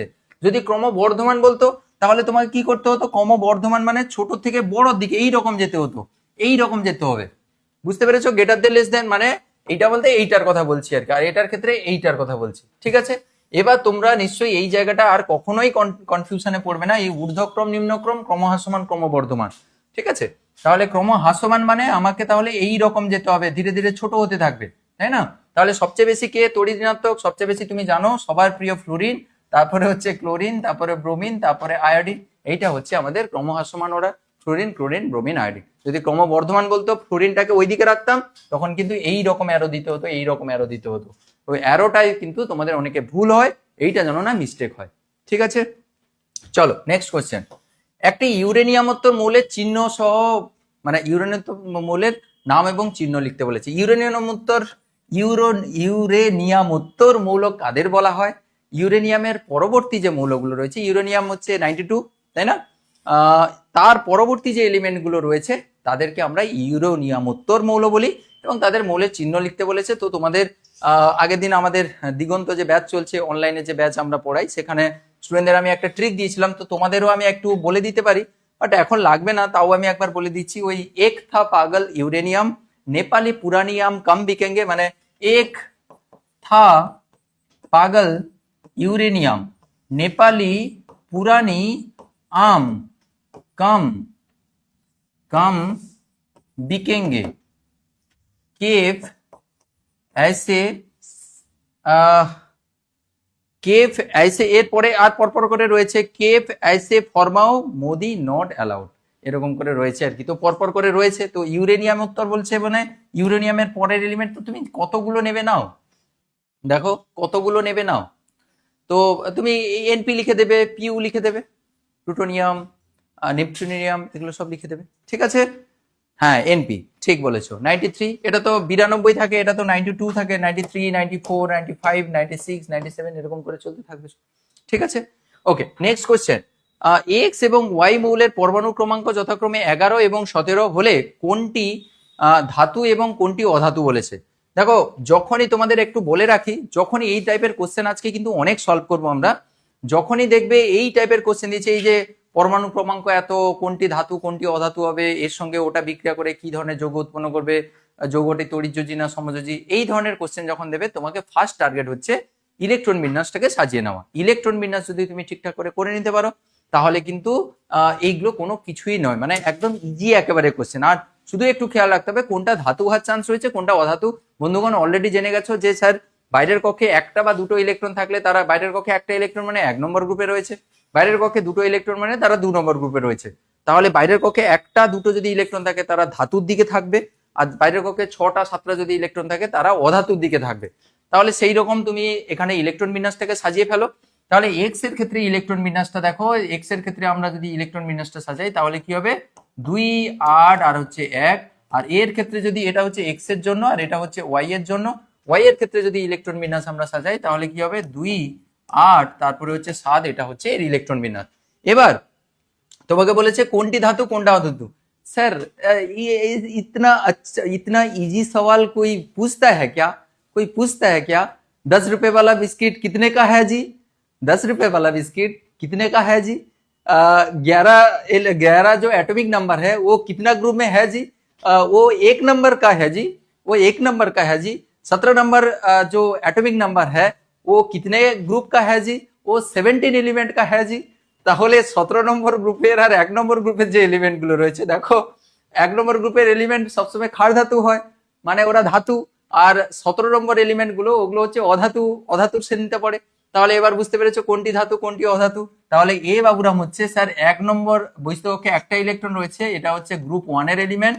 গ্রুপ 1 এর এলিমেন্ট বহিস্থ কক্ষে যতগুলো ইলেকট্রন থাকবে সেটা হচ্ছে তার গ্রুপ সংখ্যা। এবার এটা এই কনসেপ্টটা তোমরা 11 এ একটু চেঞ্জ হয়ে যাবে। তাহলে এটা হচ্ছে ধাতু হবে, এটা হচ্ছে স্যার ধাতু হবে, এটা হচ্ছে ধাতু হবে। আর বহিস্থ কক্ষে 7টা ইলেকট্রন রয়েছে, 7টা ইলেকট্রন মানে 17 নম্বর এলিমেন্ট, সে তো অধাতু, তাই না? 7টা ইলেকট্রন মানে এই গ্রুপ 17 এলিমেন্ট, গ্রুপ 17 এলিমেন্ট মানে এটা হচ্ছে আমাদের অধাতু, এটা হচ্ছে আমাদের অধাতু, এটা হচ্ছে আমাদের অধাতু। ঠিক আছে, এটা হচ্ছে অধাতু। বুঝতে পারলে? তাহলে তুমি অ্যান্সারটা ইজিলি করে ফেলতে পারলে। সবসময়ের জন্য খেয়াল রাখবে যে ইলেকট্রন বিন্যাসের গল্পটা, ইলেকট্রন বিন্যাসের গল্পটা কিন্তু ख्याल रखते हो। सबाई हंससे 10 रुपए वाला बिस्किट कितने का है जी? अरे तुम्हें गर्मी हो रहा है कुछ? नहीं भाई, पूछना तो पड़ेगा ही। 10 रुपए वाला बिस्किट 10 रुपए में ही मिलता है, नहीं पूछना तो पड़ेगा भाई। नहीं ठीक है, आप रख लो रख लो, मेरे को नहीं चाहिए बिस्किट। तारपर बेरिए लो, बोला तेरे को बहुत गर्मी है क्या? नहीं भाई, एटीट्यूड किसने दिखा रहा है, किसको दिखा रहा है? সবাই জানে এই যে ভাইরাল কন্টেন্ট সবাই জানে। 10 रुपए वाला बिस्किट कितने का है जी? 10 वाला बिस्किट कितने का है जी? 10 वाला बिस्किट कितने का है जी? তাহলে আমার স্টুডেন্টরা মনে হয় দেখেনি মনে হচ্ছে। ক্রমবর্ধমান আয়নাইজেশন শক্তির ক্রম অনুসারে সাজাতে বলেছে, ক্রমবর্ধমান আয়নাইজেশন শক্তি অনুসারে সাজাতে বলে। ক্রমবর্ধমান আয়নাইজেশন শক্তি, ক্রমবর্ধমান মানে সেই বর্ধমান মানে কি, বর্ধমানের দিকে যেতে বলছি না, বর্ধমান বর্ধমান মানে বাড়ার দিকে যেতে বলছি। তাহলে আয়নাইজেশন শক্তির অর্ডারটা এই, তোমরা আগে এইটা করবে। তো সবাই এইটা ভুল করো, এই জায়গাটায় যেন না ভুল হয়। আমি কেন বারবার বলছি, 11-12 আমি তো তোমাদের সিনিয়র দাদাদিদের পড়াই, তো তাদের খাতায় এই ভুলটা দেখতে পাই। বর্ধমান আর হচ্ছে হাসমান তারাই ভুল করে, ইনক্রিজিং অর্ডার আর ডিক্রিজিং অর্ডার, ইনক্রিজিং অর্ডার আর ডিক্রিজিং অর্ডার, ইনক্রিজিং আর ডিক্রিজিং, এত কনফিউশনে পড়ে, মানে আর কি বলবো। তো আয়নাইজেশন শক্তির ক্রম তোমরা জানো যে বাম থেকে ডান দিকে গেলে ধীরে ধীরে কি হয়, আয়নাইজেশন এনার্জির মান ধীরে ধীরে বাড়তে থাকে। আয়নাইজেশন এনার্জি মানে কি, বহিস্থ কক্ষ থেকে একটা ইলেকট্রনকে বের করতে চাই, তার জন্য কত এনার্জি দিচ্ছি। তোমাদের আগেও শেখানো হয়েছিল যে বহিস্থ কক্ষে ইলেকট্রন জাপটে করে ধরে আছে, বহিস্থ কক্ষের ইলেকট্রন জাপটে করে ধরে আছে, বহিস্থ কক্ষের ইলেকট্রন নিউক্লিয়াস, বহিস্থ কক্ষ, এগুলো সব বহিস্থ কক্ষ। ধরো এখানে 2টো ইলেকট্রন রয়েছে, এখানে হয়তো 3টা ইলেকট্রন রয়েছে। হ্যাঁ, এই যে বহিস্থ কক্ষের যে ইলেকট্রনটাকে বাইরে বের করতে চাইছি, তার জন্য কত এনার্জি এখানে প্রয়োগ করছি, কত এনার্জি দিচ্ছি। এই এনার্জিটাই তো আয়নাইজেশন এনার্জি, এই এনার্জিটাই তো আয়নাইজেশন এনার্জি। আমি সংক্ষেপে বলি, তোমার বাড়িতে ডাকাত ঢুকেছে, তুমি ডাকাতকে কি আদর করবে? না না স্যার না, তাকে এনার্জি প্রয়োগ করবো, তার উপরে শক্তি প্রয়োগ করবো যাতে সে বেরিয়ে চলে যায়, তাই না? তাহলে যে শক্তি প্রয়োগ করছো ওই ডাকাতটাকে, চোরটাকে তোমার বাড়ির থেকে তাড়ানোর জন্য, সেই যে শক্তি, সেই ন্যূনতম শক্তিটাকে বলা হচ্ছে আয়নাইজেশন শক্তি। এখানে চোর ডাকাত বলতে বহিস্থ কক্ষে ইলেকট্রনের কথা বলা হচ্ছে। যত কম এনার্জি দিয়ে ইলেকট্রনটাকে বের করবে তত তার আয়নাইজেশন এনার্জি কম, যত বেশি এনার্জি দিয়ে ইলেকট্রনটাকে বের করবে তার আয়নাইজেশন এনার্জি তত বেশি। এবার বাম থেকে ডান দিকে ধীরে ধীরে কি হয়, ধীরে ধীরে হচ্ছে বহিস্থ কক্ষের ইলেকট্রনের সঙ্গে নিউক্লিয়াসের আকর্ষণ বাড়ে, মানে বহিস্থ কক্ষ থেকে একটা ইলেকট্রনকে বের করতে কিন্তু বেশি শক্তি লাগে। আর উপর থেকে নিচের দিকে ধীরে ধীরে যেহেতু বহিস্থ কক্ষে ইলেকট্রনের সঙ্গে নিউক্লিয়াসের আকর্ষণ কমছে, তাই বহিস্থ কক্ষ থেকে ইলেকট্রন বের করতে কিন্তু এনার্জি অনেক কম লাগবে, অর্থাৎ আয়নাইজেশন এনার্জির মান কম হবে। পুরো কনসেপ্টটা আরেকবার রিভাইজ করে দিলাম, কিন্তু বাম থেকে ডান দিকে ধীরে ধীরে বাড়তে থাকে। তাহলে আয়নাইজেশন এনার্জির অর্ডারটা কি হবে, আয়নাইজেশন এনার্জির অর্ডারটা কি হবে, লেফট টু রাইট ধীরে ধীরে হচ্ছে বাড়ে। খুবই খেয়াল রাখতে হবে, কয়েকটি এক্সেপশন রয়েছে, কয়েকটি কিন্তু এখানে ব্যতিক্রম রয়েছে, ব্যতিক্রম রয়েছে, ব্যতিক্রম রয়েছে, ব্যতিক্রম আছে। কোথায় ব্যতিক্রম আছে খোকা কুকিরা? কোথায় ব্যতিক্রম আছে মনে আছে? হ্যাঁ, কোথায় আছে? এই ব্যতিক্রম গুলো আসতে পারে lithium, lithium, beryllium, boron, carbon, nitrogen, oxygen, তারপরে ফ্লুরিন, এইরকম করে। তারপর নিয়নে গেলে আবার তার তো গল্প আলাদা, ও একদম অনেক বেশি হয়ে যায়। হিলিয়াম, নিয়ন, এইরকম করে পরপর পরপর করে থাকে। প্রবলেমটা কোথায় হয় কার মনে আছে? এক্সেপশনাল কেসটা কোথায় হয় কার মনে আছে? কার মনে আছে? কার মনে আছে এক্সেপশনটা? বলো। বেরিলিয়াম আর বোরনের ক্ষেত্রে এক্সেপশন, আর নাইট্রোজেন আর অক্সিজেনের ক্ষেত্রে এক্সেপশন। অর্থাৎ এদের ক্ষেত্রে কিন্তু এই যে অর্ডারটা কিন্তু চেঞ্জ হয়ে যায়। এই অর্ডারটা এইটা এরকম থাকে না, এইটা এইদিকে ঘুরে যায়। আর এর ক্ষেত্রে কিন্তু এইটা এরকম থাকে না, এইরকম করে ঘুরে যায়। তো সবসময় মনে রাখবে লিথিয়াম থেকে নিয়ন অব্দি ধীরে ধীরে বাড়তে থাকে। আয়নাইজেশন এনার্জির দুটো জায়গায় কিন্তু এক্সেপশন রয়েছে, বেরিলিয়াম, বোরন আর নাইট্রোজেন, অক্সিজেন। তাই তুমি এরকম ভাবে মনে রাখবে, no baby, no baby, no baby, no বেবিতে হচ্ছে হচ্ছে এক্সেপশন কেস রয়েছে। নো বেবি, নো এর এন এর হচ্ছে বেশি হয় অক্সিজেনের তুলনায়, আর বেবি বের হচ্ছে বেশি হয় বোরনের তুলনায়। নো বেবি, এইটা হচ্ছে আয়নাইজেশন এনথালপির ক্ষেত্রে এক্সেপশনাল কেস, মনে থাকে যেন। বুঝতে পেরেছো? আর না হলে জেনারেলি হচ্ছে ধীরে ধীরে বাড়তে থাকে, মনে থাকবে। এবার তোমরা উপর থেকে নিচে ধীরে ধীরে তাহলে কি হয়, উপর থেকে নিচে এটা তো তোমার সবসময় মনে আছে, উপর থেকে নিচে ধীরে ধীরে হচ্ছে কমতে থাকে, কমতে থাকে। তাহলে তাই যদি হয় তাহলে এখানে উপর থেকে নিচে দেখো, ফ্লুরিন, ক্লোরিন, ব্রোমিন, আয়োডিন, তো উপর থেকে নিচে ফ্লুরিন, ক্লোরিন, ব্রোমিন, তারপরে হচ্ছে আয়োডিন। তাহলে উপর থেকে নিচে ধীরে ধীরে ধীরে ধীরে কমতে থাকে। এই যে কমে, এখানে কোনো ঝামেলা তুমি দেখতে পাবে না, উপর থেকে নিচে ধীরে ধীরে কমতে থাকে। তাহলে সবচেয়ে কম হচ্ছে আয়োডিনে, তোমাকে বলেছে ক্রমবর্ধমান, ক্রমবর্ধমান মানে এইরকম অর্ডারে সাজাতে বলেছে। তাহলে সবচেয়ে বেশি তাহলে উপরেরটা, তাহলে সবচেয়ে বেশি হচ্ছে ফ্লুরিন, তারপরে হচ্ছে ক্লোরিন, এই সবচেয়ে বেশি হচ্ছে ফ্লুরিন, ক্লোরিন, ব্রোমিন, তারপরে হচ্ছে আয়োডিন। তাহলে আয়োডিনের সবচেয়ে কম হবে। বলো বলো বলো। নো বেবি, ইয়েস, ঠিকঠাক ঠিকঠাক ঠিকঠাক ঠিকঠাক ঠিকঠাক, ঠিক আছে। ওকে, 20 দাগের দেখো, ব্রোমিন, ফ্লুরিন, ক্লোরিন, আয়োডিনের মধ্যে কোনটি তড়িৎ ঋণাত্মকতা সবচেয়ে কম এবং পরমাণুর আকার সবচেয়ে বেশি? তড়িৎ ঋণাত্মকতা কম মানে তো আকার সবচেয়ে বেশি হবে, তাই না? তাহলে দেখো ইলেকট্রোনেগেটিভিটির কেসটা কি হয়। ইলেকট্রোনেগেটিভিটি সেই একই style, electronegativity left to right হচ্ছে ধীরে ধীরে ইনক্রিজ করে, বাড়ে, আর উপর থেকে নিচে ধীরে ধীরে হচ্ছে কমতে থাকে, ধীরে ধীরে কমতে থাকে। তাহলে তড়িৎ ঋণাত্মকতা সবচেয়ে কম কোথায় হয় গো? আয়োডিনের ক্ষেত্রে সবচেয়ে কম হয়। তাহলে সবচেয়ে তড়িৎ ঋণাত্মকতা সবচেয়ে কম কোথায়? আয়োডিনের ক্ষেত্রে। আর পরমাণুর আকার সবচেয়ে বড় কোথায় হচ্ছে? কম, এবং হচ্ছে আয়োডিনের ক্ষেত্রে সাইজও বড় হয়, আর হচ্ছে তড়িৎ ঋণাত্মকতা সবচেয়ে কম হয়। অর্থাৎ কে হবে? আয়োডিন। ভেরি গুড, পায়েল ঠিক বলেছো, আয়ুষও ঠিক বলেছো, হ্যাঁ ঠিক বলেছো। তিতলি বলছে স্যার যেই অ্যাডভান্সের জন্য কেন পড়ান না? বাবু এইগুলো সামলাতে পারছি না, 9, 10, 11, 12 সামলাতে পারছি না।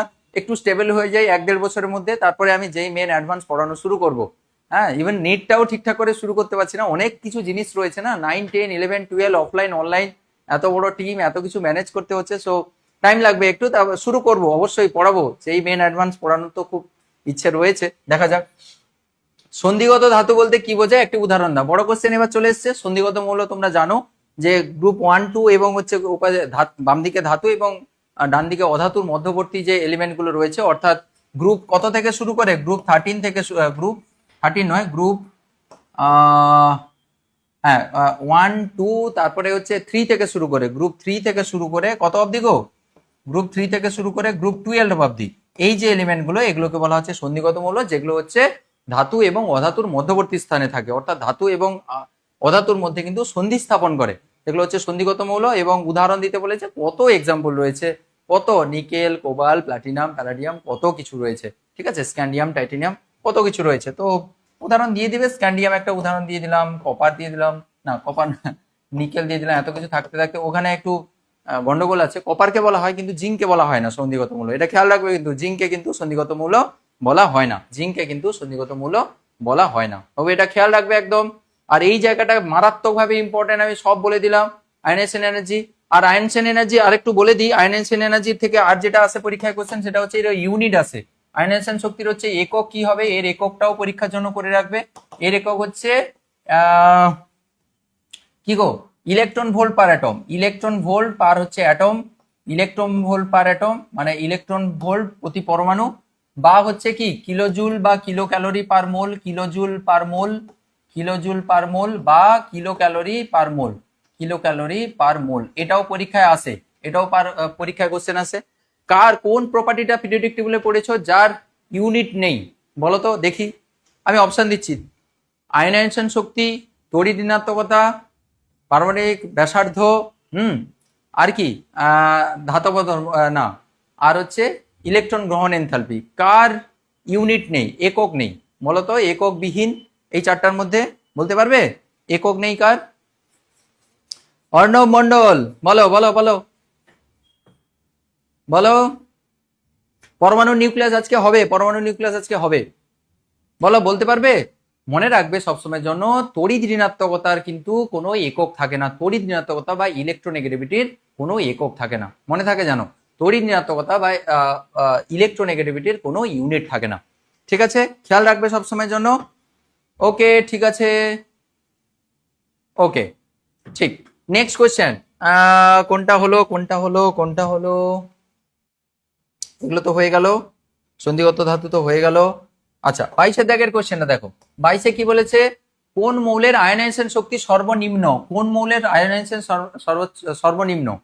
ও বলো, আয়নাইজেশন এনথালপি সবচেয়ে কম কোনটা হবে? দেখো লেফট থেকে রাইটে আমরা একটু আগে বলেছিলাম যে আয়নাইজেশন এনার্জি লেফট থেকে রাইটে হচ্ছে ধীরে ধীরে বাড়তে থাকে আর উপর থেকে নিচে হচ্ছে কমতে থাকে, কমে। তাহলে দেখো যারা রাইটের দিকে রয়েছে তাদের আয়নাইজেশন এনথালপি সবচেয়ে বেশি, যারা লেফটের দিকে রয়েছে তাদের আয়নাইজেশন এনার্জি সবচেয়ে কম। তাহলে লেফটের মধ্যে কম, লেফটের দিকে যারা রয়েছে তারা কম, মানে 1 নম্বর গ্রুপটা হচ্ছে সবচেয়ে কম। আবার তার মধ্যে সবচেয়ে কম হবে কি, একদম নিচের দিকে যেটা রয়েছে। অর্থাৎ সিজিএম এর ক্ষেত্রে মানে কম সবচেয়ে কমের গ্রুপটা কোনটা?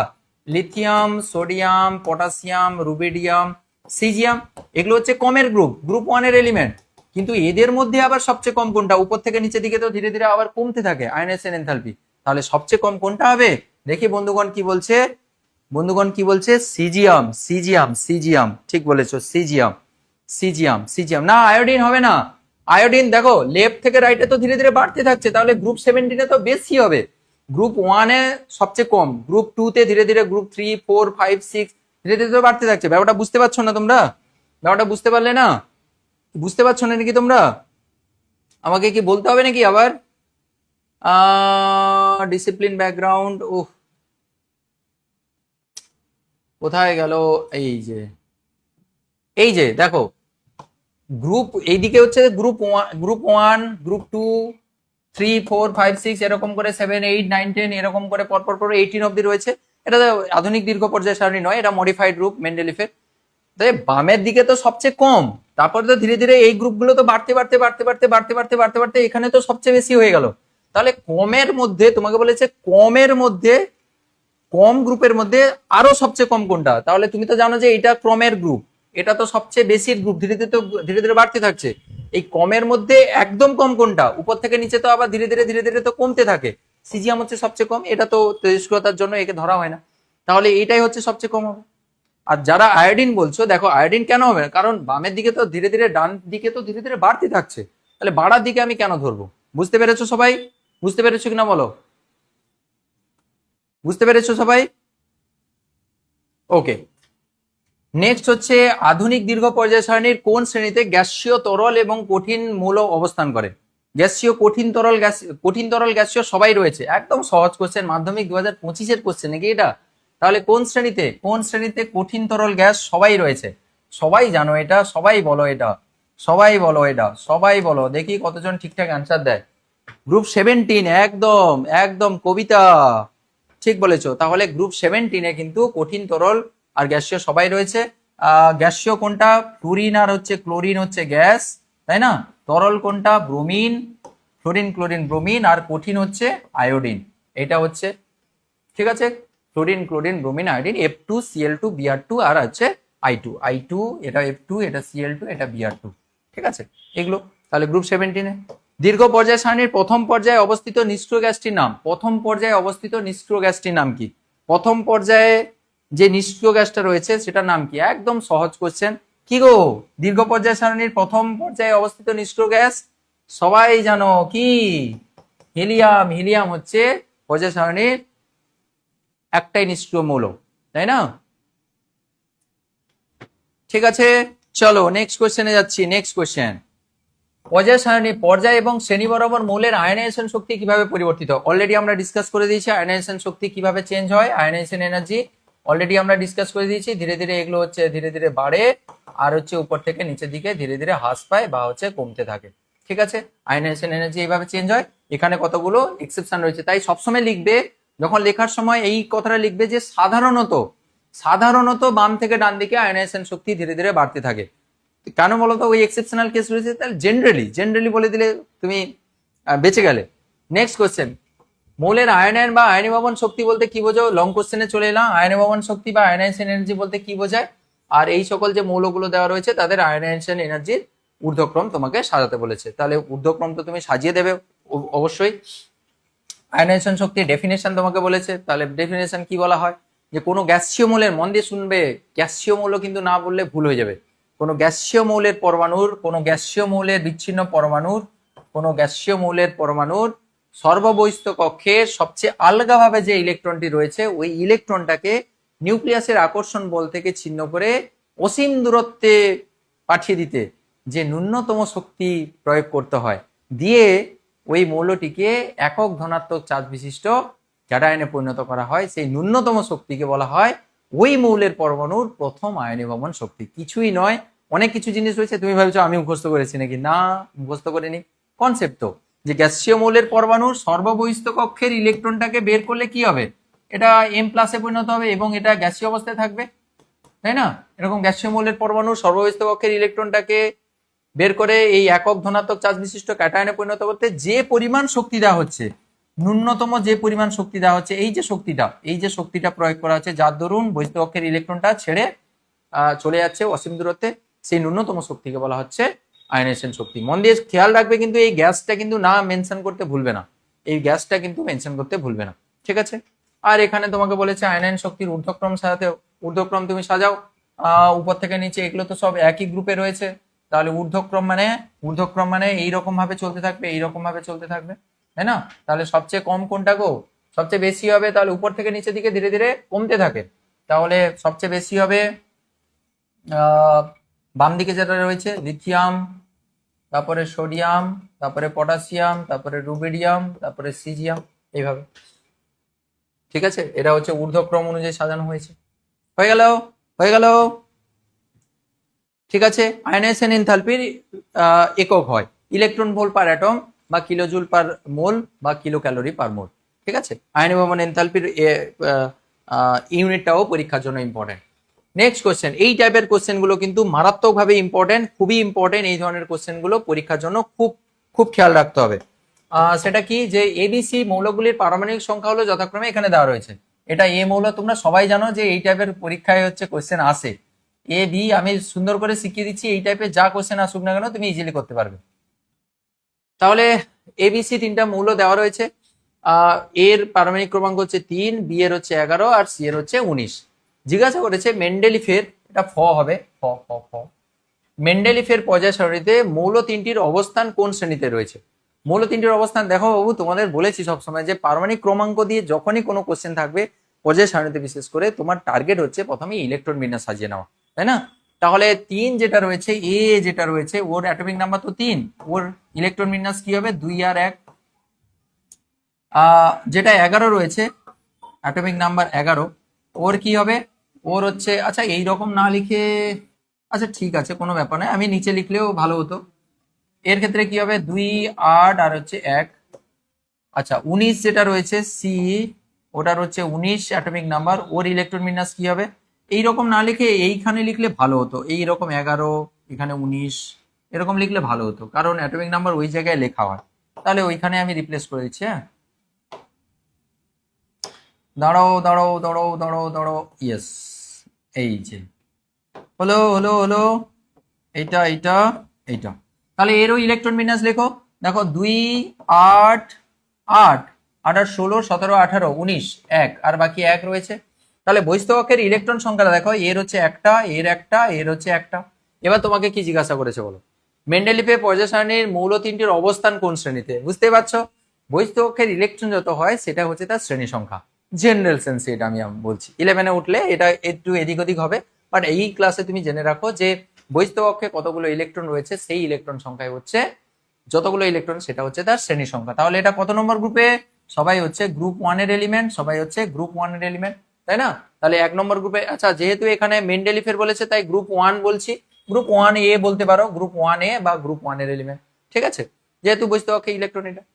আচ্ছা, এদের মধ্যে কোনটি ধাতব গুণ সবচেয়ে বেশি? বাবুরাম, ধাতব গুণ তুমি বুঝতে পারছো, এর অ্যাটমিক নাম্বার সবচেয়ে কম, তারপরে এটা, তারপরে এটা, তাহলে অ্যাটমিক নাম্বার বাড়ছে মানে উপর থেকে নিচের দিকে ধীরে ধীরে যাচ্ছে, একই গ্রুপের এলিমেন্ট তো এরা, উপর থেকে নিচের দিকে গেলে ধীরে ধীরে ধাতব গুণ বাড়তে থাকে বা ধাতব ধর্ম বাড়তে থাকে বা তড়িৎ ধনাত্মকতা বাড়তে থাকে, শুরু থেকে শেখাচ্ছি। তাহলে ধাতব ধর্ম সবচেয়ে বেশি কার গো? এই বাবুরামটার। তাহলে কোনটি ধাতব গুণ সবচেয়ে বেশি? এটা হচ্ছে সি, সি, সি মৌলটার হচ্ছে ধাতব গুণ সবচেয়ে বেশি, সি। আচ্ছা, কোনটি পারমাণবিক ব্যাসার্ধ সবচেয়ে বেশি? পারমাণবিক ব্যাসার্ধ উপর থেকে নিচের দিকে ধীরে ধীরে কি হয়? বাড়তে থাকে। তাহলে পারমাণবিক ব্যাসার্ধ তাহলে কি হবে? সবচেয়ে বেশি হবে সি এর। সি এর হচ্ছে পারমাণবিক ব্যাসার্ধ সবচেয়ে বেশি। কত ইজি দেখো, একদম ইজি, ইজিয়েস্ট কোশ্চেন, তাই না? নেক্সট কোশ্চেন 28-এর, পর্যায় সারণীতে মৌলদের তড়িৎ ঋণাত্মকতা কোন গ্রুপে কিভাবে পরিবর্তিত হয় এবং কেন? অলরেডি আমরা ডিসকাস করে দিয়েছি তড়িৎ ঋণাত্মকতা বা ইলেকট্রোনেগেটিভিটি গ্রুপ বরাবর কিভাবে পরিবর্তিত হয় এবং কেন। কেনর উত্তর তো তোমরা জানো ভালো করে, যে বাম থেকে ডান দিকে গেলে ধীরে ধীরে সাইজ ছোট হতে থাকে, বহিস্থ কক্ষের ইলেকট্রনের সঙ্গে নিউক্লিয়াসের আকর্ষণ বাড়ে, আকর্ষণ বল যত বাড়বে তত কিন্তু তড়িৎ ঋণাত্মকতা বাড়বে। তড়িৎ ঋণাত্মকতা হচ্ছে বন্ধন ইলেকট্রন জোড়টাকে নিজের দিকে টানার ক্ষমতা। তাহলে যত সাইজ ছোট হবে, বাম থেকে ডান দিকে গেলে যত সাইজ ছোট হতে থাকে, তত বন্ধনে আবদ্ধ ইলেকট্রন জোড়টাকে নিজের দিকে টানার ক্ষমতা বাড়ে, তাই তড়িৎ ঋণাত্মকতা বাড়ে। আর উপর থেকে নিচের দিকে গেলে ধীরে ধীরে পরমাণু সাইজ বাড়ে, বহিস্থ কক্ষের ইলেকট্রনটাকে নিজের দিকে টানার ক্ষমতা কমে যায়, তাই তড়িৎ ঋণাত্মকতা কমে যায়। এইটাই বলে দেবে, ব্যাস, আর কিছুই না। সাইজ ফ্যাক্টর দিয়ে সবসময় মনে রাখবে, লেফট থেকে রাইটে সাইজ কি হচ্ছে, উপর থেকে টপ টু ডাউন কিভাবে সাইজটা চেঞ্জ হচ্ছে। ঠিক আছে, চলো নেক্সট। এটা একটা দারুণ কোশ্চেন, দারুণ কোশ্চেন। এই টাইপের কোশ্চেন কিন্তু তোমাদের কারুর না কারুর স্কুলে পরীক্ষায় আসবে, দেখতে পাবে কোশ্চেন খুলবে, স্যার তো সত্যি এসে গেছে। হ্যাঁ, পারবে তো এই টাইপের কোশ্চেন গুলো? পারবে তো? এ বি সি তিনটি মৌলের পরমাণু ক্রমাঙ্ক এখানে দেওয়া রয়েছে, Z-1, Z এবং Z+। তাহলে এটা হচ্ছে এর, এটা বি। এই টাইপের প্রচুর কোশ্চেন আমি দেখতে পেয়েছি কোশ্চেন ব্যাংক, টেস্ট পেপারে, সব জায়গায়। এবং আমাদের ইন্টারেস্টিং ব্যাপার হচ্ছে আমাদের 11-এর পরীক্ষায় এগুলো আছে। 11-এ তোমাদের আবার পর্যায় সারণী রয়েছে, তো 11-এর পরীক্ষাও কিন্তু এই কোশ্চেন গুলো আসে। তো এটাই হচ্ছে মজার ব্যাপার আর কি। বলছে বি মৌলটি তৃতীয় পর্যায়ে শূন্য শ্রেণীতে অবস্থিত। তাহলে যে বি মৌলটা বলছে তৃতীয় পর্যায়ে শূন্য শ্রেণীতে রয়েছে, তাহলে তুমি মনে মনে ভেবে নাও তৃতীয় পর্যায়ে মানে প্রথম পর্যায়ে হচ্ছে হাইড্রোজেন হিলিয়াম, দ্বিতীয় পর্যায়ে লিথিয়াম থেকে শুরু করে তৃতীয় পর্যায়ে মানে তাহলে হাইড্রোজেন হিলিয়াম, হিলিয়াম, নিয়ন, আর্গন। তৃতীয় পর্যায়ের নিষ্ক্রিয় মৌল কোনটা? নিয়ন, তাই না? দেখো, হিলিয়াম, নিয়ন, আর্গন, ক্রিপ্টন, জেনন, রেডন। এটা কত নম্বর গ্রুপ, কত নম্বর পর্যায়ে? এটা হচ্ছে দ্বিতীয় পর্যায়, এটা হচ্ছে দ্বিতীয় পর্যায়। এখানে পর্যায়ের সংখ্যা যদি আমি লিখি তাহলে এটা হচ্ছে দ্বিতীয় পর্যায়, এটা দ্বিতীয়, এটা হচ্ছে তৃতীয়, এটা চতুর্থ, এটা পঞ্চম, এটা ষষ্ঠ, তাই না? এটা হচ্ছে তৃতীয়, এটা চতুর্থ, এটা পঞ্চম, এটা ষষ্ঠ, এটা হচ্ছে সপ্তম, তাই না? তাহলে তোমাকে বলেছে যে বি মৌলটা তৃতীয় পর্যায়ে শূন্য শ্রেণীতে অবস্থিত। তাহলে তৃতীয় পর্যায়ে শূন্য শ্রেণীতে মানে এইটা হচ্ছে শূন্য শ্রেণী, এটা তো গ্রুপ 0, মানে মেন্ডেলিফের ক্ষেত্রে তো এটা গ্রুপ 0, তাই না? তাহলে নিশ্চয়ই ওটা হচ্ছে 4 নম্বর শ্রেণীতে আর্গন। তাহলে আর্গন হচ্ছে এটা বি, বি। তাহলে এখানে আমি এখান থেকে বুঝতে পেরে গেলাম এইটা হচ্ছে আমাদের B, Baburam, B for Baburam, Babua, তাই না? তাহলে এটা হচ্ছে বি। আচ্ছা, শূন্য শ্রেণীতে অবস্থিত। এ ও সি মৌল দুটি পর্যায় সারণীর কোন পর্যায়ে এবং কোন শ্রেণীতে থাকবে? এ এবং সি মৌল দুটি পর্যায় সারণীর কোন পর্যায়ে কোন শ্রেণীতে? খুব ইন্টারেস্টিং।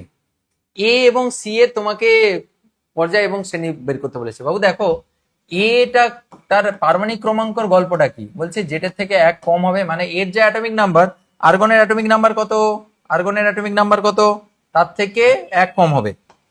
আর্গনের অ্যাটমিক নাম্বার কত? আর্গনের হচ্ছে 18, তাই তো? আর্গনের হচ্ছে 18, তার থেকে 1 কম হবে মানে নিশ্চয়ই 17 হবে।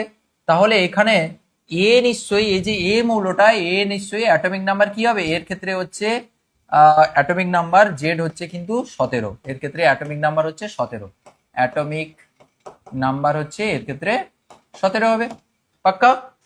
আচ্ছা, সি এর অ্যাটমিক নাম্বার কি হবে, বলছে জেড এর থেকে 2 বেশি, তাহলে এর কত ছিল, 18 ছিল, তার থেকে 2 বেশি, 18, তাহলে 19, 20 হবে, 20 হবে, তাহলে এর হচ্ছে অ্যাটমিক নাম্বার কি হবে, অ্যাটমিক নাম্বার তাহলে 20 হবে। 20 মানে কার ক্ষেত্রে বলছে গো, ক্যালসিয়ামের ক্ষেত্রে বলেছে, আর 17 মানে ক্লোরিনের ক্ষেত্রে। দেখো এখানে আমি অ্যাটমিক নাম্বারে নাগাল পেয়ে গেছি বলে আমি সহজে বলে দিতে পারলাম, কিন্তু যদি নাও দেওয়া থাকে না, তুমি ইজিলি এই ধরনের কোশ্চেন গুলো ইজিলি ক্যালকুলেট করতে পারবে, মানে ধরে নিতে হবে তোমাকে। তাহলে কি করতে হবে, যে দেখো এখানে 18 মানে একদম গ্রুপ 0-তে পৌঁছে গেছো, 19 আসা মানে কিন্তু আবার 1 নম্বর গ্রুপে ফিরে আসবে, 18-র পরে তারপরে তো আর গ্রুপ নেই, তাহলে 1 যদি অ্যাটমিক নাম্বার বাড়ে তাহলে গ্রুপ 1-এ চলে আসবে, যদি 2 বাড়ে তাহলে গ্রুপ 2-তে চলে আসবে, অর্থাৎ এটা নিশ্চয়ই তাহলে গ্রুপ 2 এর এলিমেন্ট। নিষ্ক্রিয় মূলের সঙ্গে 2 যোগ মানে কি, সে তো এখান থেকে যোগ হবে, গ্রুপ 1 গ্রুপ 2 এরকম করে চলে যাবে, তাহলে সেটা হচ্ছে 2 নম্বর গ্রুপের এলিমেন্ট, তাই না? সুতরাং এখানে খেয়াল রাখতে হবে ক্যালসিয়াম হচ্ছে 2 নম্বর গ্রুপের এলিমেন্ট, মানে যেটা সি এলিমেন্টটা, সি তাহলে কি হবে, সি এলিমেন্ট হচ্ছে, এটা হচ্ছে গ্রুপ 2 এর এলিমেন্ট, এটা হচ্ছে গ্রুপ 2 এর এলিমেন্ট, হ্যাঁ। আর এ এলিমেন্টটা কোন গ্রুপের এলিমেন্ট, এ এলিমেন্টটা তাহলে গ্রুপ 1 এর এলিমেন্ট, না গ্রুপ 1 নয়, তার থেকে 1 কম বলেছে, গ্রুপ 17 মানে group 7 element, group 7 element, 5 6 7, group 7 element, তাই না? ওর থেকে তো 2 কম, 2 কম মানে তো 0 থেকে তাহলে 1 কমে আসলাম, মানে হচ্ছে কি হবে, গ্রুপ 7, তো ঠিক বললাম তো, না 1 কমছে মানে তো 7ই হবে, 8-এর থেকে 1 কমছে মানে তো 7 এলিমেন্ট হবে, তাই না? ওকে, এটা হলো। এবার এদেরকে কি জিজ্ঞাসা করেছে, কোন পর্যায়ে এবং কোন শ্রেণীতে, শ্রেণীতেও হয়ে গেল, কোন পর্যায়ে অবস্থিত। বাবু দেখো এটা কত নম্বর পর্যায়ে ছিল, 4 নম্বর পর্যায়ে ছিল, তারপরে যখন তুমি অ্যাটমিক নাম্বার বাড়ছো তাহলে কি হবে, তারপরে আবার নেক্সট পর্যায়ে চলে আসবে, তাহলে 4 নম্বরের পরে এটা, আচ্ছা ঠিক বলছি তো, হিলিয়াম, হিলিয়াম, আচ্ছা একটা গন্ডগোল হয়েছে, কি গন্ডগোল হয়েছে, এই জায়গাটা কিন্তু গন্ডগোল হয়েছে, পর্যায়ের সংখ্যা কিন্তু হিলিয়ামের 2 নয়, এটা 1 নম্বর পর্যায়ে, হ্যাঁ এই জায়গাটা গন্ডগোল হয়ে গেছে গো, হে হে, এইটা একটা গন্ডগোল হয়েছে, দাঁড়াও দাঁড়াও দাঁড়াও দাঁড়াও দাঁড়াও, হিলিয়াম তো 1 নম্বর পর্যায়ে থাকে, এটা প্রথম পর্যায়, এটা দ্বিতীয়, এটা তৃতীয়, তারপরে এটা চতুর্থ, তাই না? এটা পঞ্চম, এটা হচ্ছে ষষ্ঠ হবে, ঠিক আছে? তো আহ, তাহলে এটা যদি তৃতীয় পর্যায়ে হয়, এর সঙ্গে যদি 2 যোগ করে দেওয়া হয় তাহলে ওর পরের পর্যায়ে চলে যাবে, মানে তৃতীয়র পরে চতুর্থ পর্যায়ে চলে আসবে, কোনটা, তাহলে সি হচ্ছে চতুর্থ পর্যায়ে চলে আসবে, তাহলে পর্যায় হচ্ছে এর 4 হয়ে যাবে, ঠিক আছে? আচ্ছা, এ এলিমেন্টের গল্পটা কি, এ হচ্ছে তার থেকে 1 কম, 1 কম মানে ও কার ক্ষেত্রে, 1 কম বলতে কি হচ্ছে গো, সেই সেম পর্যায়ে রয়েছে, শুধু একবার হচ্ছে বাম দিকে সরে আসছে, তাহলে এর পর্যায়ে কিন্তু সেই সেম, অর্থাৎ তৃতীয় পর্যায়ে, এর ক্ষেত্রে কিন্তু পর্যায় হচ্ছে 3। দেখো ঠিক আছে, দেখো 26 নম্বর কোশ্চেন কি ভুল হয়েছে, 26-এর কোশ্চেন, 26-এটা ভুল হয়েছে, মূলের আয়নায়ন বা আয়নীভবন শক্তি বলতে কি বোঝায়, লিথিয়াম, রুবিডিয়াম, সোডিয়াম, সিজিয়াম, পটাশিয়ামকে আয়নায়ন শক্তির মানের ঊর্ধ্বক্রমে সাজাও। ও হো, আচ্ছা আচ্ছা আচ্ছা, ঠিক বলেছো, এ ঊর্ধ্বক্রম উল্টে গেছে, ঠিক বলেছো, থ্যাংক ইউ, এ উল্টে গেছে, সিজিয়ামে সবচেয়ে কম হয়, ঠিক ঠিক ঠিক, এ গন্ডগোল হয়ে গেছে, দাঁড়াও দাঁড়াও, থ্যাংক ইউ, আমরা ঠিক বললাম কিন্তু উত্তরটা ভুল লিখলাম, সবচেয়ে বেশি উপর থেকে নিচে ধীরে ধীরে কমতে থাকে, তাহলে সবচেয়ে কম তো সিজিয়ামের হবে, তাই না? সবচেয়ে বেশি হবে লিথিয়াম, সোডিয়াম, পটাশিয়াম, তারপরে হচ্ছে রুবিডিয়াম, এর সবচেয়ে কম, এটা হচ্ছে সবচেয়ে বেশি, ঠিক আছে? বাচ্চা বাড়ি পড়ছে, দারুণ ভাবে পড়ছে, সব দারুণ ভাবে পড়ছে। আচ্ছা এই কোশ্চেনটা সবাই বুঝতে পেরেছো কিনা বলো, এই কোশ্চেনটা সবাই বুঝতে পেরেছো কিনা বলো, এই কোশ্চেনটা বুঝতে পেরেছো কিনা বলো, এই কোশ্চেনটাও গন্ডগোল হয়ে গেছে, কি বলো গো, জেড, আচ্ছা আরেকবার চেক করে নিচ্ছি তাহলে, জেড হচ্ছে বলছে যে জেড জেড কত নম্বর পর্যায়ে রয়েছে? হ্যাঁ, বি মৌলটি পর্যায় তৃতীয় পর্যায়ে শূন্য শ্রেণীতে অবস্থান করেছে। হিলিয়াম, নিয়ন, আর্গন। ঠিক আছে, শূন্য শ্রেণীতে। তাহলে আর্গনের কথা বলেছে। বলছি এ এবং সি মৌল দুটি পর্যায় সারণী কোন অবস্থানে রয়েছে? জেডের থেকে এক কম মানে 18 থেকে এক কম মানে 17 নম্বর ওর অ্যাটমিক নাম্বার। তাহলে 17 নম্বর মানে ওটা তৃতীয় পর্যায়ে তো থাকবে, তাই না? তাহলে এ তাহলে 17 নম্বর গ্রুপ মানে 7 নম্বর গ্রুপে রয়েছে। মেন্ডেলিফের বলেছে তো মেন্ডেলিফ যদি বলে তাহলে হচ্ছে এটা ঠিক আছে। আর যদি আধুনিক দীর্ঘ পর্যায় সারণী বলে তাহলে গ্রুপ 17 হয়ে যাবে, আর পর্যায়ে তো 3 তো ঠিক আছে তো। হ্যাঁ 7 করা হয়েছে তো, 7 তো 5 6 7। আর গ্রুপ 17 যদি আধুনিক দীর্ঘ পর্যায় সারণী যদি বলে তাহলে গ্রুপ 17 করবে। এটা এ এর ক্ষেত্রে। আর এর ক্ষেত্রে সি এর ক্ষেত্রে তো দেখো, যারা বুঝতে পারোনি আমি আরেকবার বলে দিচ্ছি, চিন্তা করার দরকার নেই, আমি আরেকবার বলছি। আমি একবার চেক করে নিচ্ছি। সি এর ক্ষেত্রে বলেছে জেড প্লাস টু মানে ওটা নতুন একটা আবার পর্যায়ে চলে আসবে 20 নম্বর মানে ক্যালসিয়ামের ক্ষেত্রে বলা হয়েছে, তাই তো? ক্যালসিয়ামে তাহলে চতুর্থ পর্যায়ে চলে আসবে, চতুর্থ পর্যায় 4 আর গ্রুপ 2। হ্যাঁ ঠিক আছে তো, গ্রুপ টু হ্যাঁ ঠিক আছে। 26-এরটা ঠিক করে দিয়েছি, শাহরুখ খান 26-এরটা ভুল ঠিক করে দিয়েছি।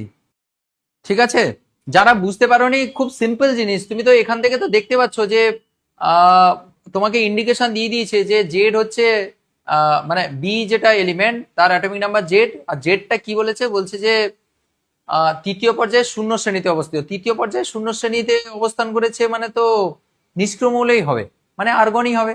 তো তার থেকে এক কম অ্যাটমিক নাম্বার জেড-1 বলেছে মানে তার থেকে অ্যাটমিক নাম্বার জেড হচ্ছে তার অ্যাটমিক নাম্বার। তাহলে আর্গনের অ্যাটমিক নাম্বার তো 18, যেটা শূন্য বলেছে, শূন্য শ্রেণীতে থাকবে বলেছে, যেটা বি এর কথা বলেছে। তাহলে তার থেকে অ্যাটমিক নাম্বার কম মানে তার থেকে এক ঘর পিছিয়ে আসো মানে অ্যাটমিক নাম্বার 17 হয়ে যাবে। 17 মানে তো ক্লোরিনের কথা বলা হচ্ছে। আর এমনিতেও তো তুমি গ্রুপ 0 থেকে একদিকে সরে এলে গ্রুপ 17 চলে আসে, মানে গ্রুপ 7 চলে আসে, তাই না? এটা মেন্ডেলিফের যে সংশোধিত রূপের কথাই বলেছে, না হলে শূন্য বলতো না। যদি আধুনিক দীর্ঘ পর্যায়ে সারণী বলতো তাহলে 18 নম্বর শ্রেণীতে থাকতো বলতো। শূন্য বলেছে মানে ওটা মেন্ডেলিফের যে সংশোধিত রূপের কথা বলেছে। তাহলে তার তো পর্যায় সংখ্যা শ্রেণী সংখ্যা তুমি তো জানো একই পর্যায়ে থাকবে। আর যেটা সি এর কথা বলেছে, সি এর জন্য তো তার অ্যাটমিক নাম্বার 2 বেশি বলেছে। অ্যাটমিক নাম্বার 2 বেশি মানে 18-র পরে 19 আর তো হয় না, মানে এরপরে তার গ্রুপ নেই। এরপরে যোগ হওয়া মানে আবার গ্রুপ 1-এ চলে আসবে, তারপরে আবার যোগ হওয়া মানে গ্রুপ 2-তে চলে আসবে। এরকম করে তো পর্যায় সারণী সাজানো হয়। পর্যায় সারণী খুললে আবার বুঝতে পেরে যাবে। তোমরা রিভাইজ করছো ওই জন্য আমি আর বেশি ডিটেলে যাচ্ছি না, আশা করছি সব জিনিসগুলো মানে জানো এই জিনিসগুলো। আচ্ছা, নেক্সট কি বলছে? 2-এর দাগে 2-এর কোশ্চেন, এ এবং সি দ্বারা গঠিত যৌগের সংকেত কি হবে? তাহলে তুমি যদি বুঝে যাও যে কোনটা কোন এলিমেন্ট তাহলে কোনো ব্যাপারই হবে না। এটা হচ্ছে ক্লোরিন আর এটা হচ্ছে ক্যালসিয়াম। তাহলে এ এবং সি এর দ্বারা গঠিত যৌগ, তুমি এমনি মনে মনে এগুলো টেকনিকটা ফলো করবে, ইজিলি হয়ে যাবে। এ এবং সি, এ তো তুমি জানো ক্লোরিনের গল্প বলেছে। আর সি তো তুমি বুঝতে পেরে গেছো, সি হচ্ছে তোমার কে গো? সি হচ্ছে ক্যালসিয়াম। তাহলে ক্যালসিয়াম আর ক্লোরিনকে নিয়ে কি তৈরি হয়? সিএসসিএল হয়। সিএসসিএল হয় না, অ্যাকচুয়ালি ক্যালসিয়ামের যোজ্যতা 2 তাই সিএসসিএল2 হয়। তাহলে তুমি এখানে তাহলে কম্পাউন্ডটাকে লিখবে কি করে? সি এটাকে হচ্ছে প্রথমে ধাতুকে প্রথমে লিখতে হয়, তাহলে সি প্রথমে লিখলে, ধাতুকে প্রথমে লিখতে হয় সি, তারপরে হচ্ছে এ লিখলে, এ মানে এখানে ক্লোরিন। এবার টুটা কার জন্য দিতে হয়? টুটা কার জন্য দিতে হবে? এর জন্য দিতে হবে, তাহলে এ তে 2 বসাবে। এইটা দেখো CA2 হবে এই কম্পাউন্ডটা। আর না হলে তুমি যোজ্যতা দিয়ে, অ্যাকচুয়ালি যোজ্যতা দিয়েই করা হয়। এখানে আমি কম্পাউন্ডগুলোকে মানে এলিমেন্টগুলোকে ধরে ফেলেছি বলেই আমি বলতে পারলাম, না হলে কিন্তু জেনারেলি কিন্তু আমাদের ওই যোজ্যতা থেকেই করতে হবে। ক্যালসিয়ামের যোজ্যতা 2 আর ক্লোরিনের যোজ্যতা 1, এর যোজ্যতা এর নিচে, এর যোজ্যতা এর নিচে আসে, এরকম ভাবে করতে হয়। ঠিক আছে, হলো এদের মধ্যে কোন মৌলের বিজারণ ক্ষমতা সবচেয়ে বেশি? বিজারণ ক্ষমতা মানে ইলেকট্রন বর্জন করার ক্ষমতা, শুরু থেকে করছি, ইলেকট্রন বর্জন করার ক্ষমতা কার বেশি হয়? ধাতুগুলোর ক্ষেত্রে হয়। তাহলে কে ধাতু? এ তো অবশ্যই, বি তো হবেই না, নিষ্ক্রিয় মৌল ইলেকট্রন ছাড়তেই চায় না। তাহলে ধাতু কে? অ্যাকচুয়ালি ধাতু কে? যার বহিস্থ কক্ষে একটা দুটো করে ইলেকট্রন রয়েছে। ক্ষার ধাতু এখানে কে? ক্যালসিয়াম।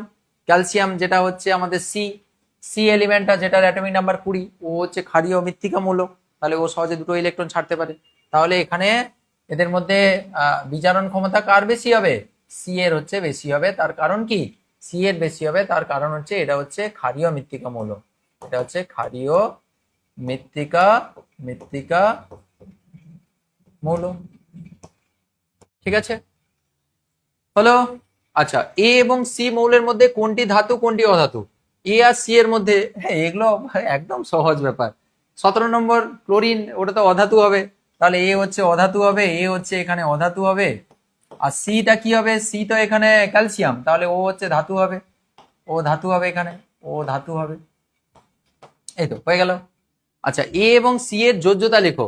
এ আর সি এর যোজ্যতা এখানে করিয়ে দেওয়া হয়েছে। এ হচ্ছে ক্লোরিন, এর যোজ্যতা 1 হয়, ক্যালসিয়াম তো 2 যোজ্যতা হয়, 2+ হয়, তাহলে সি এর যোজ্যতা হচ্ছে 2, সি এর যোজ্যতা হচ্ছে 2। কোথায় গেল কোথায় গেল কোথায় গেল?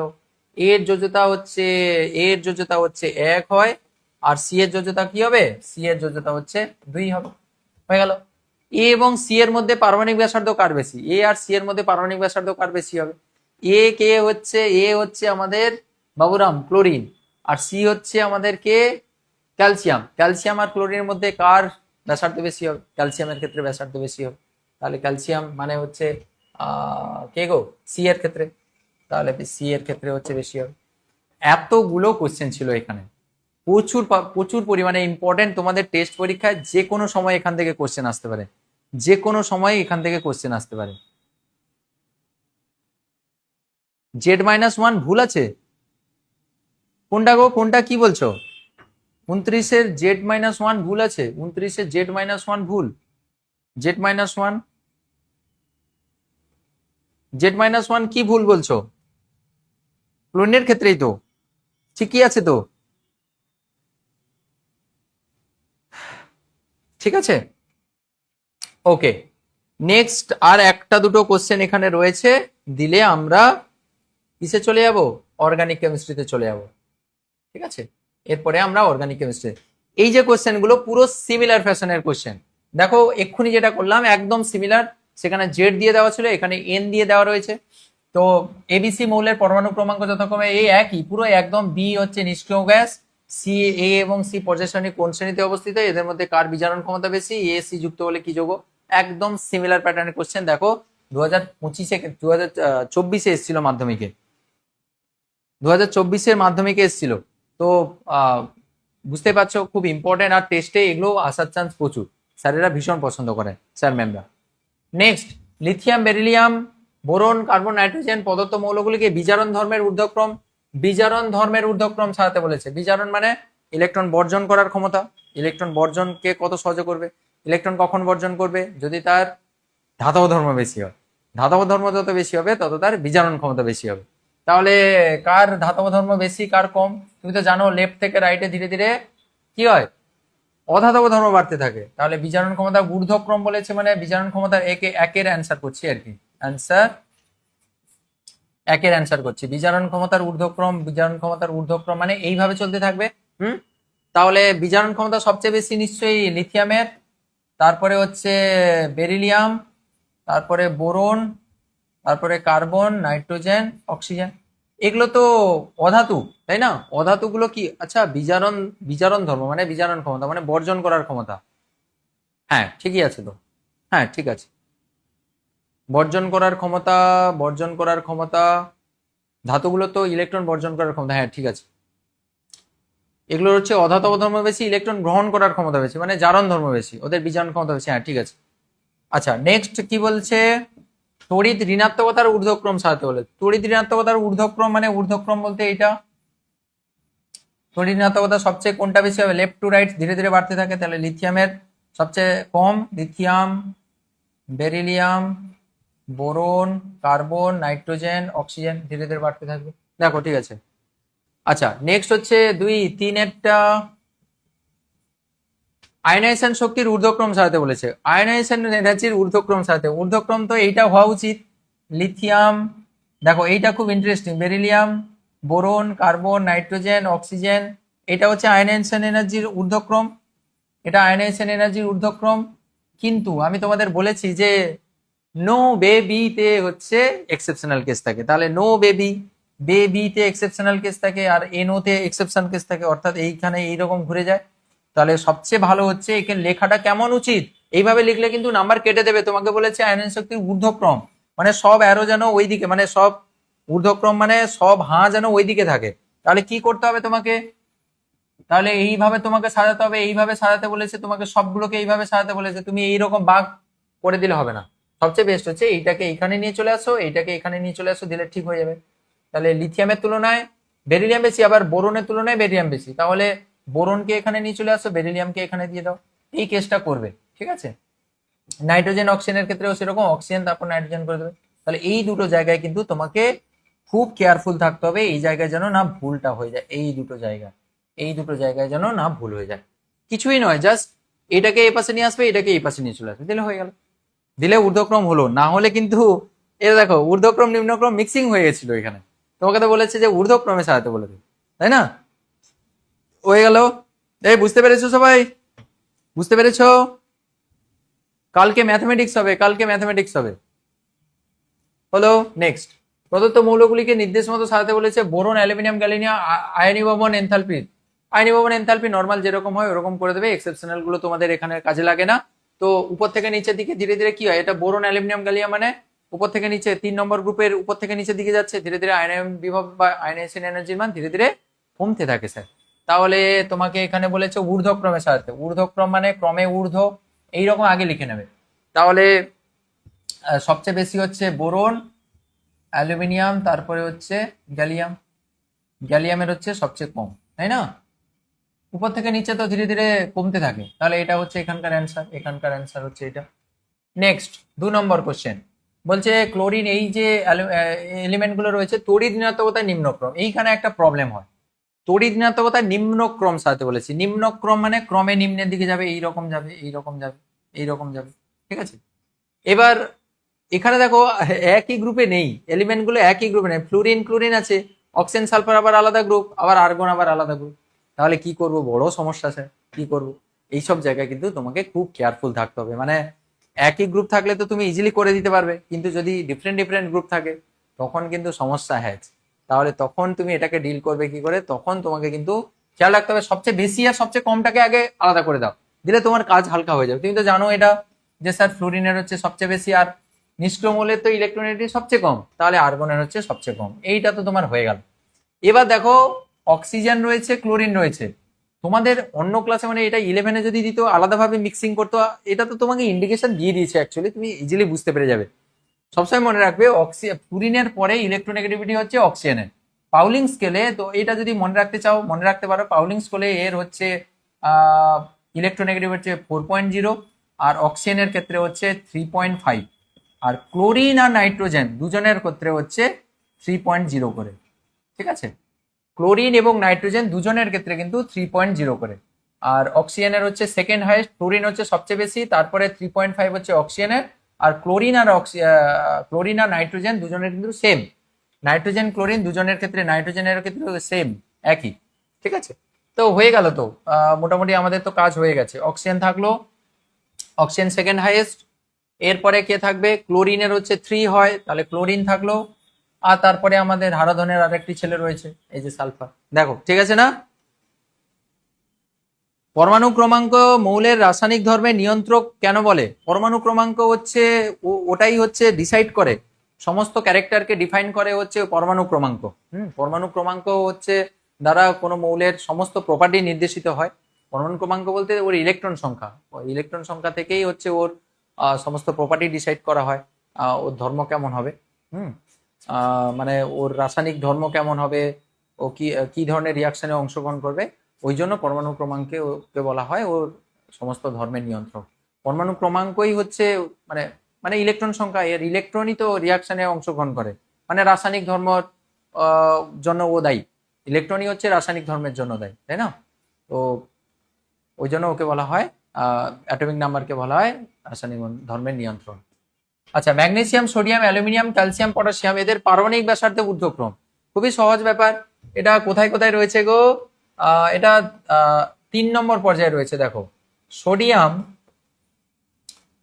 ম্যাগনেসিয়াম এটা 3 নম্বর পর্যায়ে, মানে এটা হচ্ছে তৃতীয় পর্যায়ে। এটা তৃতীয় পর্যায়ে, দেখো এটা তৃতীয় পর্যায়ে সোডিয়াম, ম্যাগনেসিয়াম, তারপরে হচ্ছে অ্যালুমিনিয়াম, তারপরে কে রয়েছে গো? অ্যালুমিনিয়াম, সোডিয়াম, ম্যাগনেসিয়াম, অ্যালুমিনিয়াম হলো, ক্যালসিয়াম, পটাশিয়াম। এ তো অনেকটা পরে রয়েছে, মানে 13-র পরে এগুলো সব ছেড়ে ছেড়ে ছেড়ে তারপরে 19 হচ্ছে পটাশিয়াম, তারপরে হচ্ছে ক্যালসিয়াম, তাই না? এরকম করে পরপর পরপর করে রয়েছে, তো অনেকটা পরে রয়েছে। তাহলে পারমাণবিক ব্যাসার্ধের ঊর্ধ্বক্রম যদি বলে, ঊর্ধ্বক্রম মানে ক্রমে ঊর্ধ্বের দিকে যাবে, এই রকম করে যাবে, এই রকম করে, তাই না? তাহলে সবচেয়ে বাম থেকে ডান দিকে কি হয়? ধীরে ধীরে ব্যাসার্ধ ছোট হতে থাকে। তাহলে তুমি বলো যে এখানে ব্যাসার্ধ তাহলে সবচেয়ে কম হচ্ছে সোডিয়ামের, বাম দিকে রয়েছে, তারপরে ম্যাগনেসিয়াম, তারপরে অ্যালুমিনিয়াম, তারপরে পটাশিয়াম, তারপরে ক্যালসিয়াম, এরকম করে চলতে থাকে। ঠিক আছে। 29-এর কোশ্চেনে Z+1 ছিল, Z+1। আচ্ছা, 30-এর কোশ্চেনে বলছো এখানে Z+1 ছিল, কিন্তু এর আগের কোশ্চেনে আমাদের Z+2 ছিল, এখানে Z+2 ছিল, এটাতে Z+1 আছে, এটাতে Z+1 আছে। সিমিলার ফ্যাশনে এখানে পটাশিয়ামে চলে যাবে। ঠিক আছে। আচ্ছা, যদি তোমাদের ডাউট থাকে আমি আবার না হলে পরে ক্লিয়ার করে দেবো, আমি আরেকটা ভিডিওতে আমি না হলে ক্লিয়ার করে দেবো, না হলে লাস্টে আজকে ক্লিয়ার করে দেবো। নেক্সট কোশ্চেন 33-এ, chlorine, sodium, magnesium, calcium, sulphur, fluorine, এদের কি বলেছে? এদের মধ্যে কোন ধাতব মৌলগুলি মেন্ডেলিফের পর্যায় সারণীর দ্বিতীয় শ্রেণীতে অবস্থান করে? মেন্ডেলিফের পর্যায় সারণীর দ্বিতীয় শ্রেণীতে কে অবস্থান করবে? ইলেকট্রন বিন্যাস দেখলে বুঝতে পেরে যাবে। যার ইলেকট্রন বিন্যাসে বহিঃস্থকক্ষে দুটো ইলেকট্রন রয়েছে তারা দ্বিতীয় শ্রেণীতে রয়েছে। তো সিম্পল, এগুলো সব সিম্পল। এটা তো 17 নম্বর 7 নম্বর শ্রেণীতে রয়েছে, অলরেডি দেখেই তুমি জানো, বুঝতে পেরে গেছো। এটা তো 2, 8, 1, মানে 1 নম্বর গ্রুপে রয়েছে, এ তো 1 নম্বর গ্রুপে রয়েছে 2, 8, 1। এর ইলেকট্রন বিন্যাস দেখলে বুঝতে পেরে যাবে। গ্রুপ 1 এর ক্ষেত্রে তো 2, 8, 2, এটা তো 2 নম্বর গ্রুপে রয়েছে, এটা তো 2 নম্বর গ্রুপে রয়েছে, তাই না? আর এটা 1 নম্বর গ্রুপে রয়েছে। আর সালফারের ক্ষেত্রে 2, 8 আর হচ্ছে 6, তাই তো? তাহলে এটা তো 6 গ্রুপে রয়েছে, মানে 6 গ্রুপে রয়েছে। এর ক্ষেত্রে হচ্ছে 2, 8 আর 2, 8 নয়, 2 আর 7, 7 2 9, তাহলে এটা হচ্ছে 17 এলিমেন্ট, 7। তাহলে তোমাকে এখানে বলেছে যে দ্বিতীয় শ্রেণীতে, মেন্ডেলিফের দ্বিতীয় শ্রেণীতে কারা কারা রয়েছে পর্যায়ে দ্বিতীয়। আচ্ছা, পর্যায় সারণী দ্বিতীয় শ্রেণীতে কে রয়েছে? দ্বিতীয় শ্রেণীতে কে রয়েছে? এই একা রয়েছে, ম্যাগনেসিয়াম একাই রয়েছে। ম্যাগনেসিয়াম না, ক্যালসিয়াম মিস হয়ে গেছে গো। ক্যালসিয়ামও ছিল 2, 8, 8, 8 আর 16, 17, 18, 19, 20, এইটা। তাহলে এও কিন্তু রয়েছে। তাহলে কারা কারা থাকবে? অ্যান্সার যদি এখানে করি, একের অ্যান্সারটা হবে কে? ম্যাগনেসিয়াম। এমনি দেখেও বলা যাচ্ছে, আমি ইলেকট্রন বিন্যাস করে দিলাম, বাট দেখে বলা যাবে এগুলো। আচ্ছা, নেক্সট কি বলেছে? কোন অধাতব মৌলগুলি মেন্ডেলিফের পর্যায় সারণীর তৃতীয় পর্যায়ে অবস্থিত? কোন অধাতব মৌলগুলি মেন্ডেলিফের পর্যায় সারণীর তৃতীয় পর্যায়ে অবস্থিত? অধাতব মৌল মানে তারা ডান দিকে রয়েছে এবং তৃতীয় পর্যায়ে রয়েছে।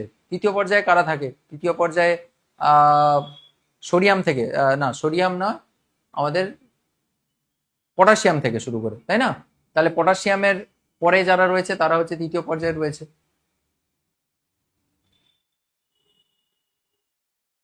নিষ্ক্রিয় গ্যাসকে বিরল গ্যাস বলা হয় কেন? প্রকৃতিতে খুবই কম পরিমাণে থাকে, ওই জন্য বিরল গ্যাস বলা হয়। বিরল গ্যাস এই জন্য বলা হয়, প্রকৃতিতে খুব কম পরিমাণে থাকে, ওই জন্য বিরল গ্যাস বলা হয়, বিরল যেগুলো। নেক্সট টপিক শুরু করব।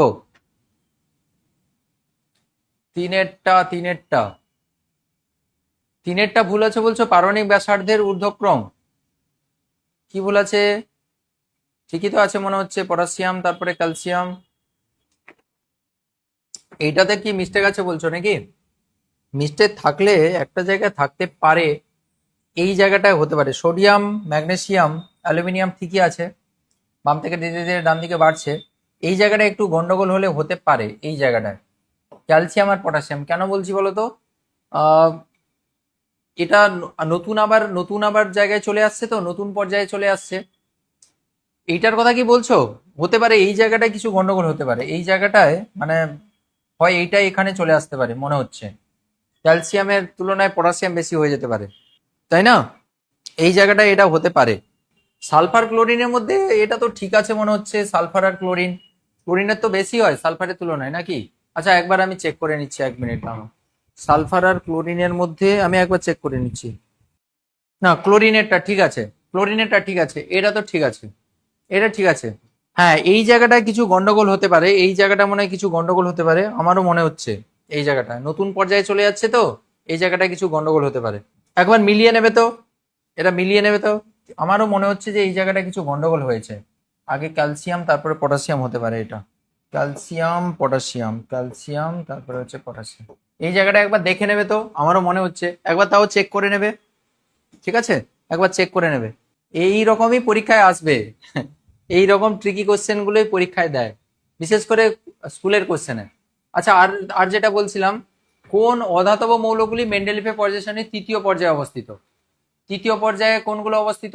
দ্বিতীয় পর্যায়ে, তৃতীয় পর্যায়ে। তৃতীয় পর্যায়ে কারা রয়েছে গো?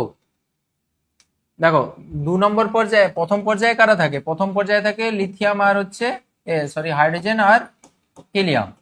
আর 2 নম্বর পর্যায়ে থাকে লিথিয়াম থেকে শুরু করে আর্গন অবধি। আর 3 নম্বর পর্যায়ে থাকে সোডিয়াম থেকে শুরু করে এবার সে হিলিয়াম, আর্গন নয়, নিয়ন, হিলিয়াম নিয়ন, তারপরে হচ্ছে আর্গন, এই অবধি থাকে। এটা হচ্ছে তৃতীয় পর্যায়ে। তোমাকে বলেছে তৃতীয় শ্রেণীতে অবস্থিত, পর্যায় সারণী দ্বিতীয় শ্রেণী, কোন অধাতব মৌলগুলি মেন্ডেলিফের পর্যায় সারণীর তৃতীয় পর্যায়ে অবস্থিত?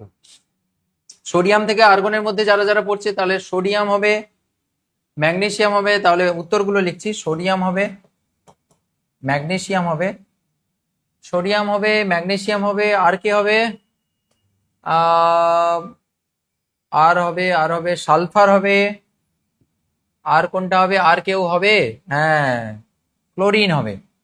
এইগুলো এগুলো হচ্ছে তৃতীয় শ্রেণীতে অবস্থিত, পর্যায় শ্রেণী তৃতীয় পর্যায়ে অবস্থিত। এবার বলেছে কোন অধাতব মৌলগুলি, দেখো এখানে অধাতব মৌলগুলো বলেছে, তাহলে কিন্তু এগুলোকে কনসিডার করা যাবে না, এই দুটোকে কনসিডার করা যাবে না। এইগুলো কিন্তু অধাতু, এগুলো হচ্ছে অধাতু। তাহলে অধাতু কিন্তু এই দুটো, বুঝতে পেরেছো? এগুলো কিন্তু ধাতু, এগুলো কিন্তু ধাতু, ধাতব মৌল এগুলো। তাহলে ধাতব মৌলকে কনসিডার করব না, অধাতব মৌলগুলোকে কনসিডার করবো। এখানে বলেছে দেখো কোন অধাতব মৌলগুলি মেন্ডেলিফের পর্যায়ে, এটা ফ হবে, পর্যায় সারণীর তৃতীয় পর্যায়ে অবস্থিত। তাহলে অধাতব মৌলগুলোকে কনসিডার করতে বলেছে, ধাতব মৌল না।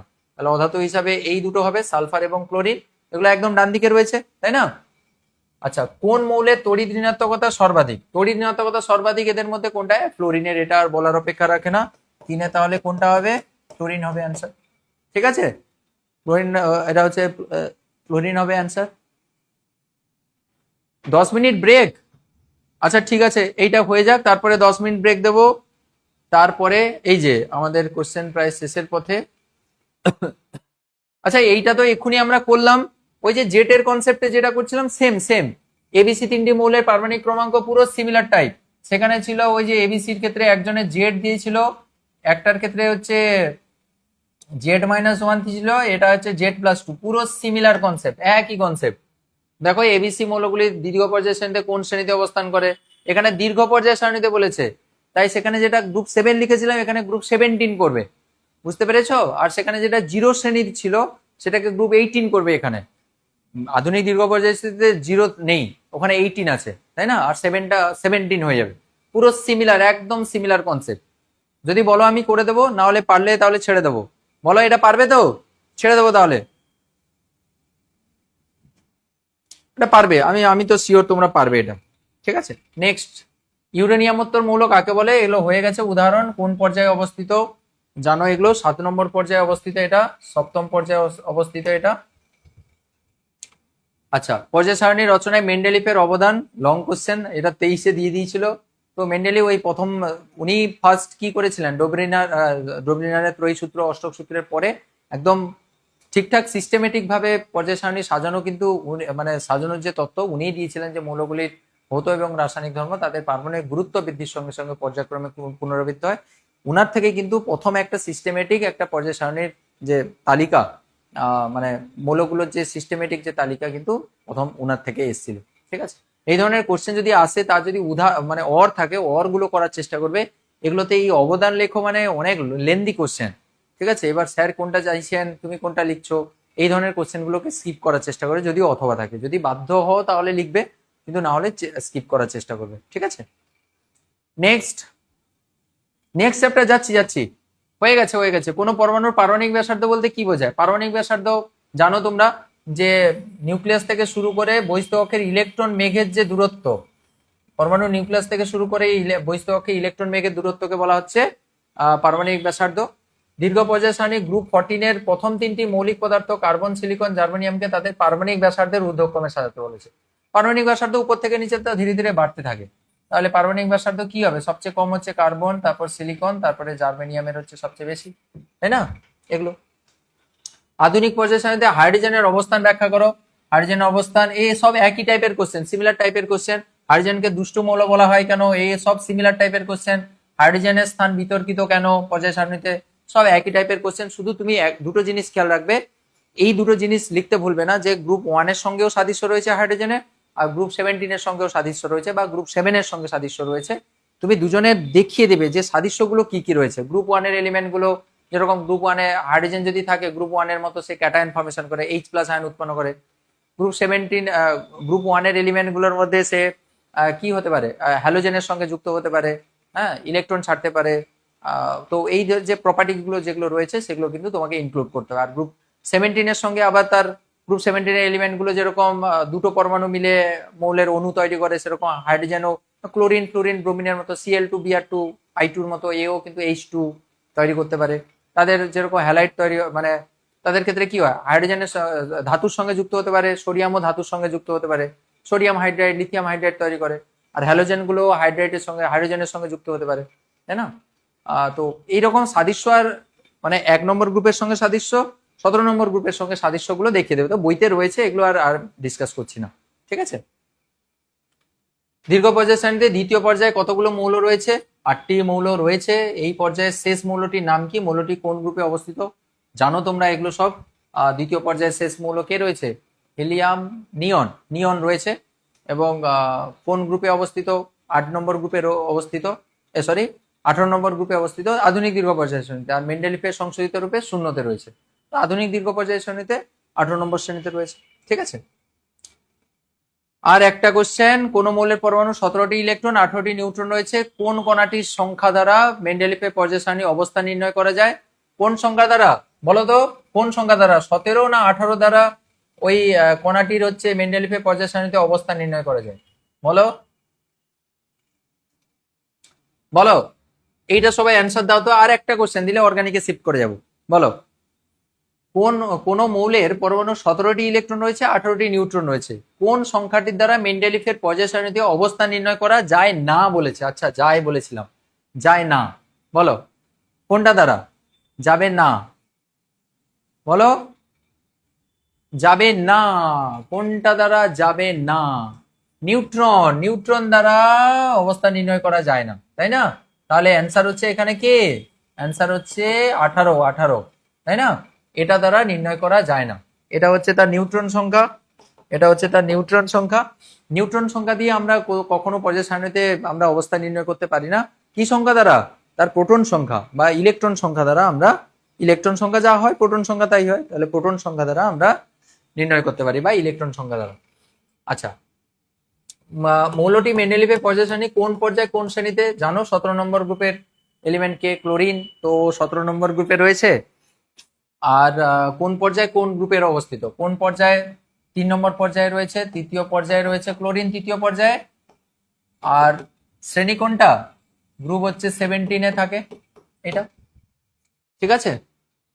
আজকের মহাপর্বের লাস্ট কোশ্চেন, সেটা হচ্ছে মহাপর্বের লাস্ট কোশ্চেন বলতে পর্যায় সারণীর লাস্ট কোশ্চেন। এরপরে আমরা কিসে শিফট করব? অর্গানিকে, তাই তো? অর্গানিকে যাব তো।